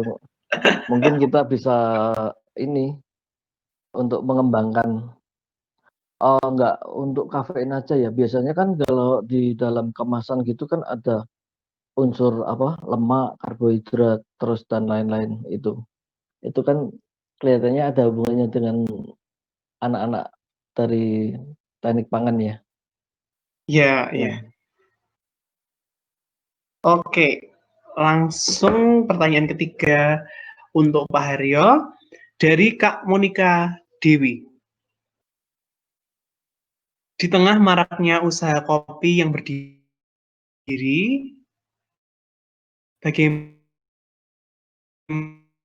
cara membuat atau pemilihan penggunaan biji kopi membuat usaha kita menonjol dari yang lain? Apakah warga Indonesia sudah begitu terbuka dengan berbagai jenis pemilihan kopi yang ada? Untuk pemilihan kopi sudah lumayan sih saat ini.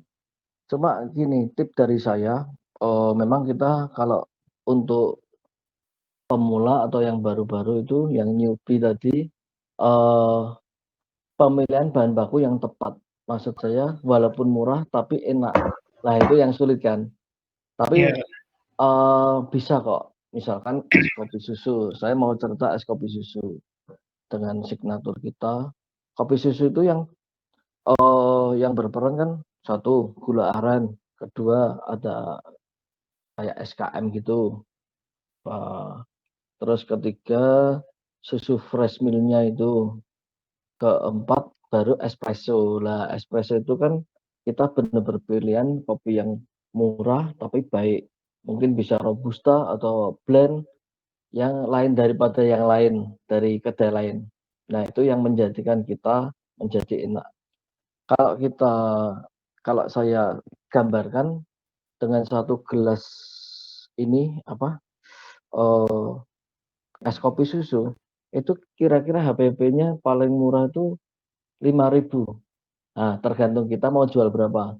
10.000, 12.000, 15.000 hingga 20.000 itu udah umum. Nah, kita mau cari pasar yang kemana? Soalnya kalau kita buka terlalu murah, dikirain murahan. Padahal semua ini Harganya kira-kira antara HPP-nya sekitar 5.000 sampai 7.000. Itu gambaran dari saya gitu. Nah, tergantung kita marketnya mau kemana. Kadang kita mau bikin murah 10.000, murah no, apa enak. Nah gitu loh pertanyaan dari ini. Ya itu perlu seperti yang dikatakan Bu Manda, kita harus survei, research and develop itu segala. Ya, itu penting banget ya. Itu menurut saya gitu. Oke, Pak Haryo, terima kasih. Dari Kak Monika Dewi, apakah penjelasan yang disampaikan Pak Haryo sudah mencukupi?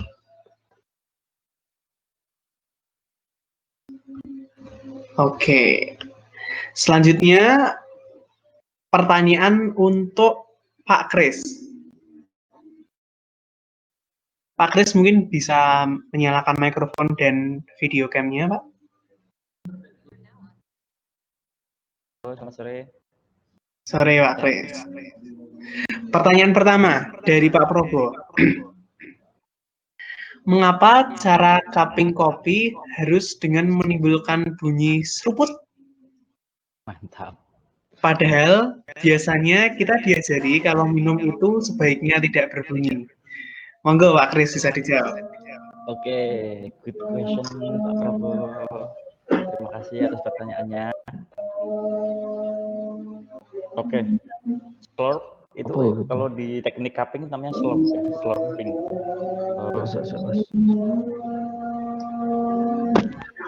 Oke, itu namanya teknik slurp. Jadi kenapa kok biasanya orang-orang kopi itu kalau cupping atau mencicipi kopi itu ada bunyinya slurp gitu sampai pada dengar ya, karena itu teknik sebenarnya teknik sih, dimana kita mencuci kopi dengan cara memasukkan udara itu, memasukkan udara. Kenapa harus ada bunyi terus kita harus seruput dengan keras biar reseptor di mulut kita itu ya menerima semua. Kalau sekedar sebenarnya nggak ada yang benar, nggak ada yang salah, tapi itu teknik itu yang seringkali dipraktekkan karena dengan teknik itu kita bisa menerima beberapa taste dan beberapa aroma secara maksimal. Jadi ketika kita slurp, kita seruput dengan bunyi yang keras, ya istilahnya seruput ya di sini ya, slurping gitu. Jadi itu nggak hanya mulut kita yang bisa merasakan, tapi hidung kita juga bisa merasakan aromanya seperti apa. Itu. Jadi kalau di dunia kopi, taste sama flavor itu beda. Ketika taste itu ketika kita minum terus berasa di mulut itu taste. Habis itu ketika udah meminumnya, terus habis itu semisal kita mengembuskan nafas, itu namanya flavor. Seperti itu. Terus kenapa kita harus seruput lagi dengan keras? Karena ketika hidung dan mulut udah menerima taste sama aroma itu, maka otak akan menyimpan data itu. Jadi otak itulah komputernya. Jadi ini aromanya seperti ini, ini flavornya seperti ini, ini aftertaste-nya seperti ini, bodinya seperti ini, teksturnya seperti ini, rasanya seperti ini. Seperti itu sih. Tapi ini bukan acuan utama, tapi gimana caranya memaksimalkan untuk cupping kopi itu rata-rata seperti itu. Kalau misal ada yang cupping kopi dengan tanpa di slurp dan bisa menentukan taste-nya seperti apa, flavornya seperti apa, aftertaste-nya seperti apa, aromanya seperti apa, itu lebih bagus karena tergantung seberapa peka mulut kita, lidah kita, aroma kita. Seperti itu sih. Jadi tidak baku untuk slurping itu. Ini untuk cara memaksimalkan slurping aja. Cara memaksimalkan menentukan taste, flavor, aroma dari kopi itu sendiri. Jadi mulut kita itu kalau cuppingnya itu hampir sama dengan wine ya. Jadi kayak mulut kita itu aeratornya, memasukkan udara, memasukkan oksigen ke mulut kita. Seperti itu sih. Oke, makasih Pak Kris. Pak Probo, apakah pernyataan dari Pak Kris sudah mencukupi? Nah, saya cek dulu. Oke, sangat jelas, serius. Pertanyaan kedua, Pak Kris. Ya, Ini dari Kak Joel. oke. Wah, saya tahu Mas Kris merupakan barista dari kelas kopi Neskologi dan pernah mengikuti championship barista. Barista sendiri saat lomba diperlukan untuk membuat minuman signature cafe. Yang mau saya tanyakan adalah berhubungan dengan membuat signature resep baru atau inovasi-inovasinya. Adakah mungkin literatur atau platform sebagai ide untuk membuat resep tersebut? Terima kasih banyak, Mas Kris. Oke, pertanyaan bagus, Mas Jul ya, Mas Jul. Oke, ini dari segi kompetisi. Kalau dari segi kompetisi, kalau kalian mau mengikuti kompetisi, baca RR-nya, Rule and Regulation-nya seperti apa. Yang dinilai itu poin-poinnya seperti apa. Biar kalian, ini namanya kan kompetisi, jadi di situ ada poin-poin yang harus dinilai. Poin apa yang paling tinggi, kalian harus tahu. Oh, semisal nih, kan ada beberapa ibaratnya mainstream dalam sebuah kompetisi, ada latte art, ada manual brew, terus ada coffee in good spirit, ada barista championship. Kebetulan yang saya ikuti adalah kebaristaan. Dalam dunia kebaristaan itu nanti ada beberapa macam produk yang dibikin, yaitu 4 cappuccino, 4 espresso, sama 4 signature coffee. Jadi di situ ada poin-poinnya. Semisal customer service nilainya berapa, terus apa itu setup area itu nilainya berapa, terus espresso nilainya berapa, cappuccino nilainya berapa. Jadi kalian bisa memaksimalkan. Jadi kalau kalian mau ikut lomba, nggak hanya sekedar ikut lomba, kalian harus tahu poin-poin yang harus kalian tingkatkan. Semisal espresso itu nilainya lebih tinggi daripada cappuccino. Gimana caranya kalian memaksimalkan espresso kalian? Seperti itu. Kalau soal signature coffee, Mas Jul mungkin bisa kalau mau lebih detail untuk paham soal RR, kalian bisa download di World Barista Championship Rule and Regulation gitu aja. Kalian searching itu. Indonesian Barista Championship itu acuannya World. Jadi acuannya ke situ. Semisal kita mau membahas soal signature coffee. Intinya kalau kalian bikin minuman itu aman untuk diminum ke customer ataupun ke juri. Jadi kalau kalian ikut lomba menyajikan, semisal mau bikin signature coffee, kalian mau campur-campur nih kopi, susu, jahe, terus misal jeruk, ya intinya pastikan itu kopi aman. Dan selain memastikan kopi itu aman dikonsumsi, presentkan, sajikan. Kalau bisa ada ceritanya, ada meaningnya, terus harus berkesinambungan antara produk sebelumnya. Semisal nih pertama bikin espresso 4, habis itu bikin cappuccino 4, terus bikin signature coffee 4. Nah, signature coffee ini harus berkesinambungan dengan taste atau dengan cerita atau dengan flavor atau dengan macam-macam lah yang berhubungan dengan produk yang sebelumnya kamu bikin. Misal kamu bikin espresso, cacing notnya orange, terus habis itu ketika bikin cappuccino jadinya orange peel. Ketika kamu bikin signature coffee, misal kok campurin infuse orange mandarin, nanti misal ini orange-nya lebih dominan dibanding rasa brown sugar-nya, seperti itu. Jadi intinya ada kesinambungan antara produk sebelumnya yang kamu bikin. Seperti itu sih. Kalau mau mencampur apapun, kalau di rule and regulation barista, yang penting aman, diminum juri, dan presentmu jelas, pendeskripsianmu jelas.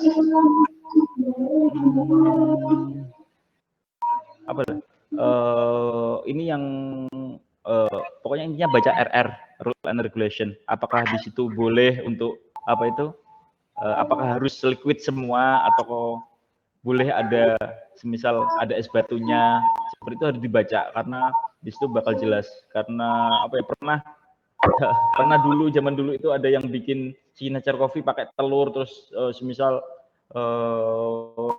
rasanya amis, seperti itu kan perlu diperhatikan untuk keselamatan juri. Terus ada yang pakai nitro, terus nitronya masih masih menggelembung-gelembung, itu kan berbahaya buat juri. Seperti itu sih. Intinya kalau mau mengikuti lomba dan memahami soal kompetisi, baca rule and regulation-nya dulu. Terima kasih. Oke, terima kasih Mas Kris. Ya. Kak Joel, mungkin pertanyaannya sudah terjawab dari Pak Kris.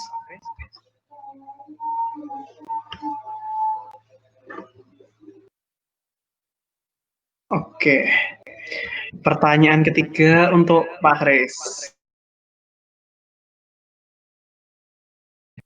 Selamat sore, saya ingin bertanya kepada Mas Kris.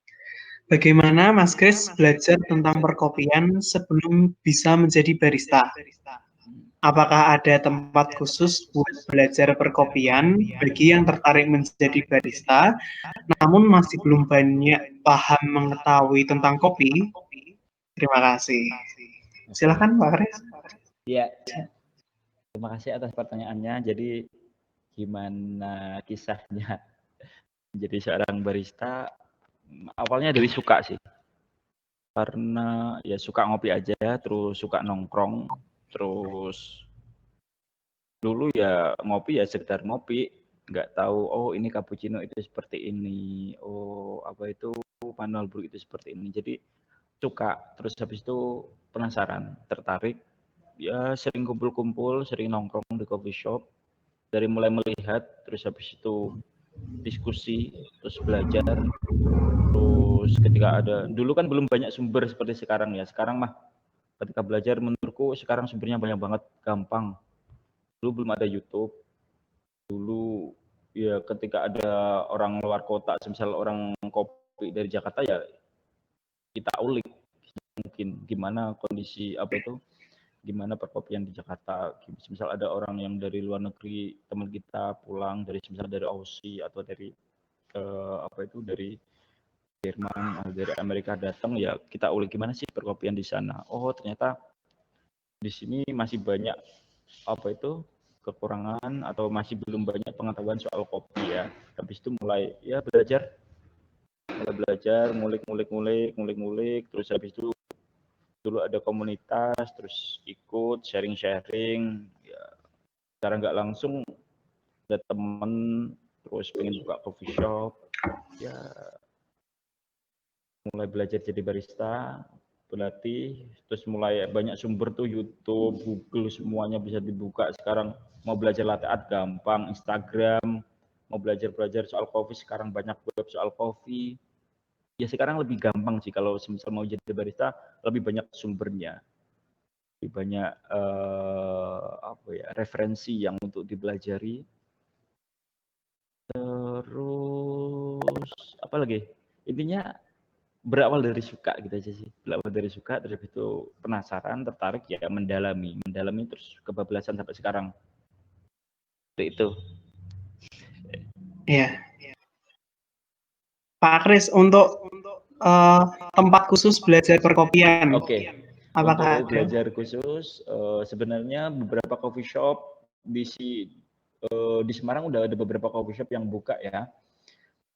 Kalian bisa ya kepo-kepoin aja Instagram di coffee shop itu. Sekarang menurutku beberapa coffee shop baristanya terbuka ya untuk semisal sharing, semisal kalian mau datang ke coffee shop terus tanya, Mas ini kopinya apa aja ya, semisal. Oh ini kopinya dari Simalungun. Oh Simalungun dari mana Mas? Tanya aja sama baristanya. Simalungun. Oh Simalungun Sumatera. Oh ini varietasnya apa? Semisal, oh Sigara Rutang. Sigara Rutang itu apa ya Mas? Barista bisa jelaskan. Oh Sigara Rutang itu seperti ini. Karakter pohonnya itu seperti ini. Karakter rasanya seperti ini. Bentuknya seperti ini. Jadi kalau semisal mau slow sharing bisa ke coffee shop di Semarang. Barista-barista sekarang mungkin saya rasa sudah terbuka. Enggak seperti dulu kan mungkin masih masih privacy soal kopi house blend aja dulu masih privacy, sekarang udah terbuka. Sebenarnya apa aja sekarang bisa dijawab, dulu masih privacy. Terus kalau mau belajar outletnya di luar kota banyak, di Semarang aku belum tahu, tapi yang di tempat saya itu ada namanya kelas kopi itu, kenapa disebut kelas kopi karena sebenarnya itu konsepnya ada kelas kopinya tapi private. Private-nya itu lebih ke sharing santai, enggak yang apa itu kelas khusus. Sekarang apa itu lagi direnovasi, jadi belum bisa. Mungkin dari Pak Aryo bisa menyarankan kemana seperti itu sih. Ya. Atau Mungkin saya menambahkan Pak Kris. ya, Dulu kelas kopi juga buka kelas ya. ya Sekarang tapi kalau lebih ke sharing santai, Pak. oh gitu. Lebih sharing santai. Mungkin yang resmi ini saat ini di Semarang Boskaf ya. Oh ya, di Kohyo, Boskaf ya. Oh, Boskaf. Kohyones. Ya. Setelah itu yang dekat Semarang ada di Pati itu Java Legend, Pak Oh, Java Bagus. Legend. Terus kalau di Jakarta nanti ada ABCD, Coffee, atau di Bandung sama Pak Adi itu Maju Mapan 5758 ya. 5758 Coffee Lab ya. Ya itu mungkin rekomen dari kita ya Pak Kris ya. Atau bisa ke Kaswell juga bisa Pak ya. Ya Kaswell sama Mbak Mira. Oke. Banyak sih. Di Nah luar mungkin kota. itu cukup. Oke, terima kasih Pak Kris dan Pak Haryo. Untuk Kak Amanda, apakah pertanyaannya sudah terjawab dengan jelas?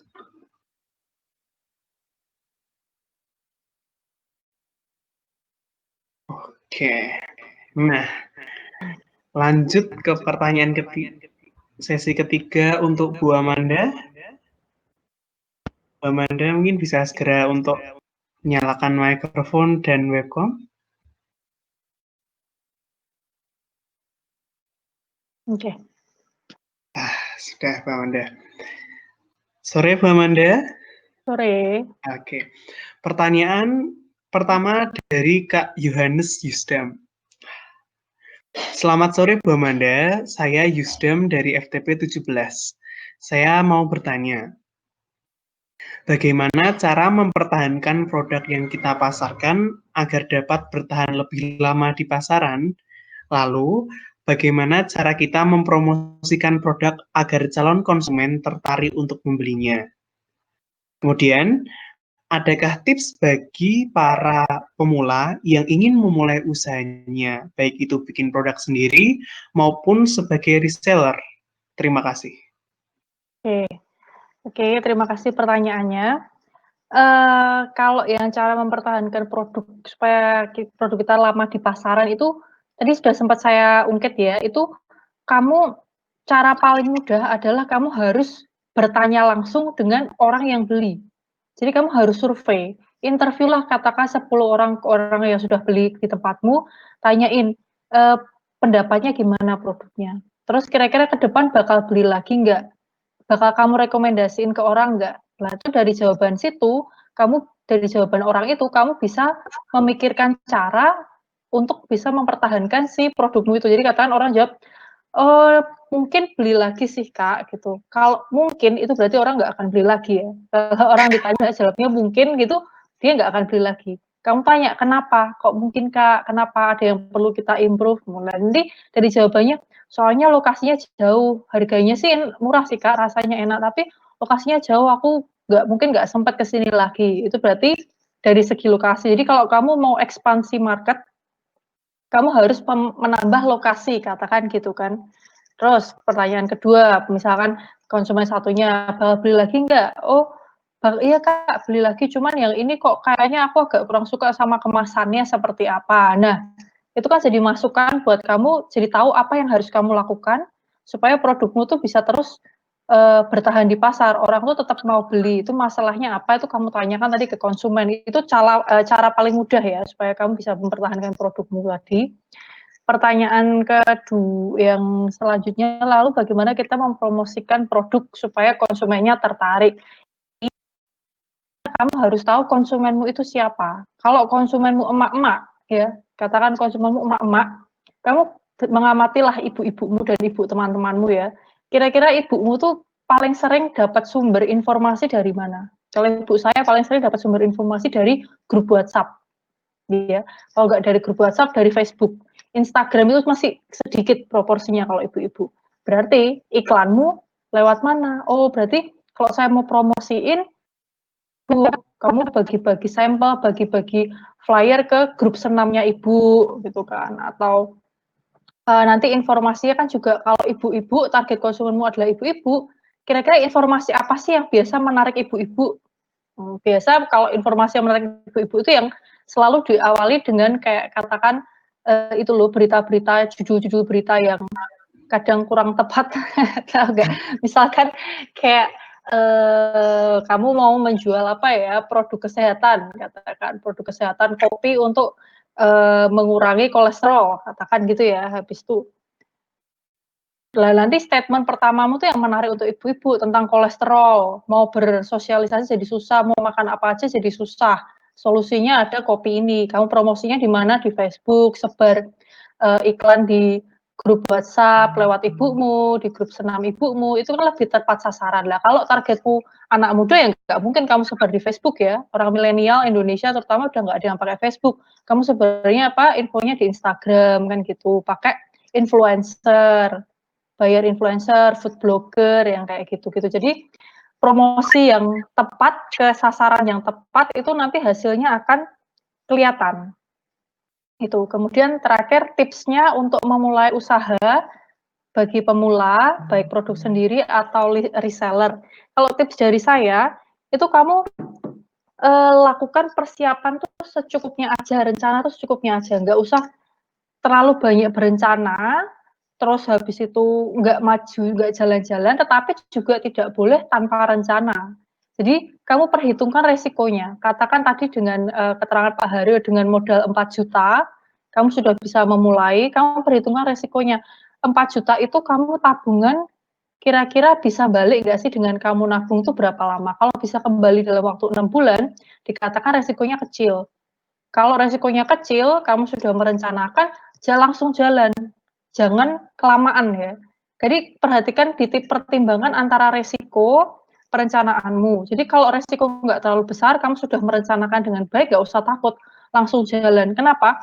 Karena ketika kamu sudah jalan, itu nanti di situ kamu akan sudah mulai bergerak. Kalau kamu nggak jalan, tuh kamu nggak bergerak-gerak. Katakan kamu pertama jualannya kopi, sama disandingkan dengan katakan chips ya. Kamu bikin chips, terus kamu bikin kopi. Lah, sewaktu kamu jualan, orang malah lebih suka chipsmu daripada kopimu. Ya udah, kamu berhenti jualan kopi, kamu mendalami chips habis itu. Chipsmu mbok besar. Salah nggak? Enggak. Itu tetap suatu usaha. Itu artinya kamu geser pengembangan produkmu. Itu nggak salah. Tapi kamu kan nggak akan tahu ketika kamu tidak memulai. Gitu ya. Jadi nggak apa-apa, mulai dulu. Nanti di sembari itu kan nanti kamu dapat saran, dapat arahan mana sih yang lebih laku, mana sih yang lebih baik, dapat improve lakukan selanjutnya kan gitu. Gitu ya, itu untuk saran saya. Udah itu sih kayaknya tadi ya pertanyaannya. Oke, terima kasih Bu Amanda. Kak Yusdam, apakah sudah terjawab pertanyaannya? Bu Amanda, ini pertanyaan terakhir dari Kak Prinsi. Tapi berhubung waktu menunjukkan jam 6, jadi nanti dijawab singkat-singkat saja ya Bu. Oke. Iya. Oke, dari Kak Prinsi Devina. Terkait dengan pengembangan produk, sekarang semakin banyak cafe shop, franchise yang melakukan pengembangan produk dengan mengkombinasikan kopi dan bahan-bahan lain, seperti kopi dengan rum, kopi matcha, kopi bubble, bahkan kopi kecap. Bagaimana kita bisa meyakinkan calon konsumer bahwa produk inovasi ini aman dikonsumsi karena inovasi kita yang kita anggap kreatif ini, yang baru dikenal, konsumen bisa timbul produk aneh. Terima kasih. Oke, aku baru tahu tuh ada kopi kecap ya. Nah, ini mungkin perlu ada saran pertama ya, pola pikirnya bisa dibalik.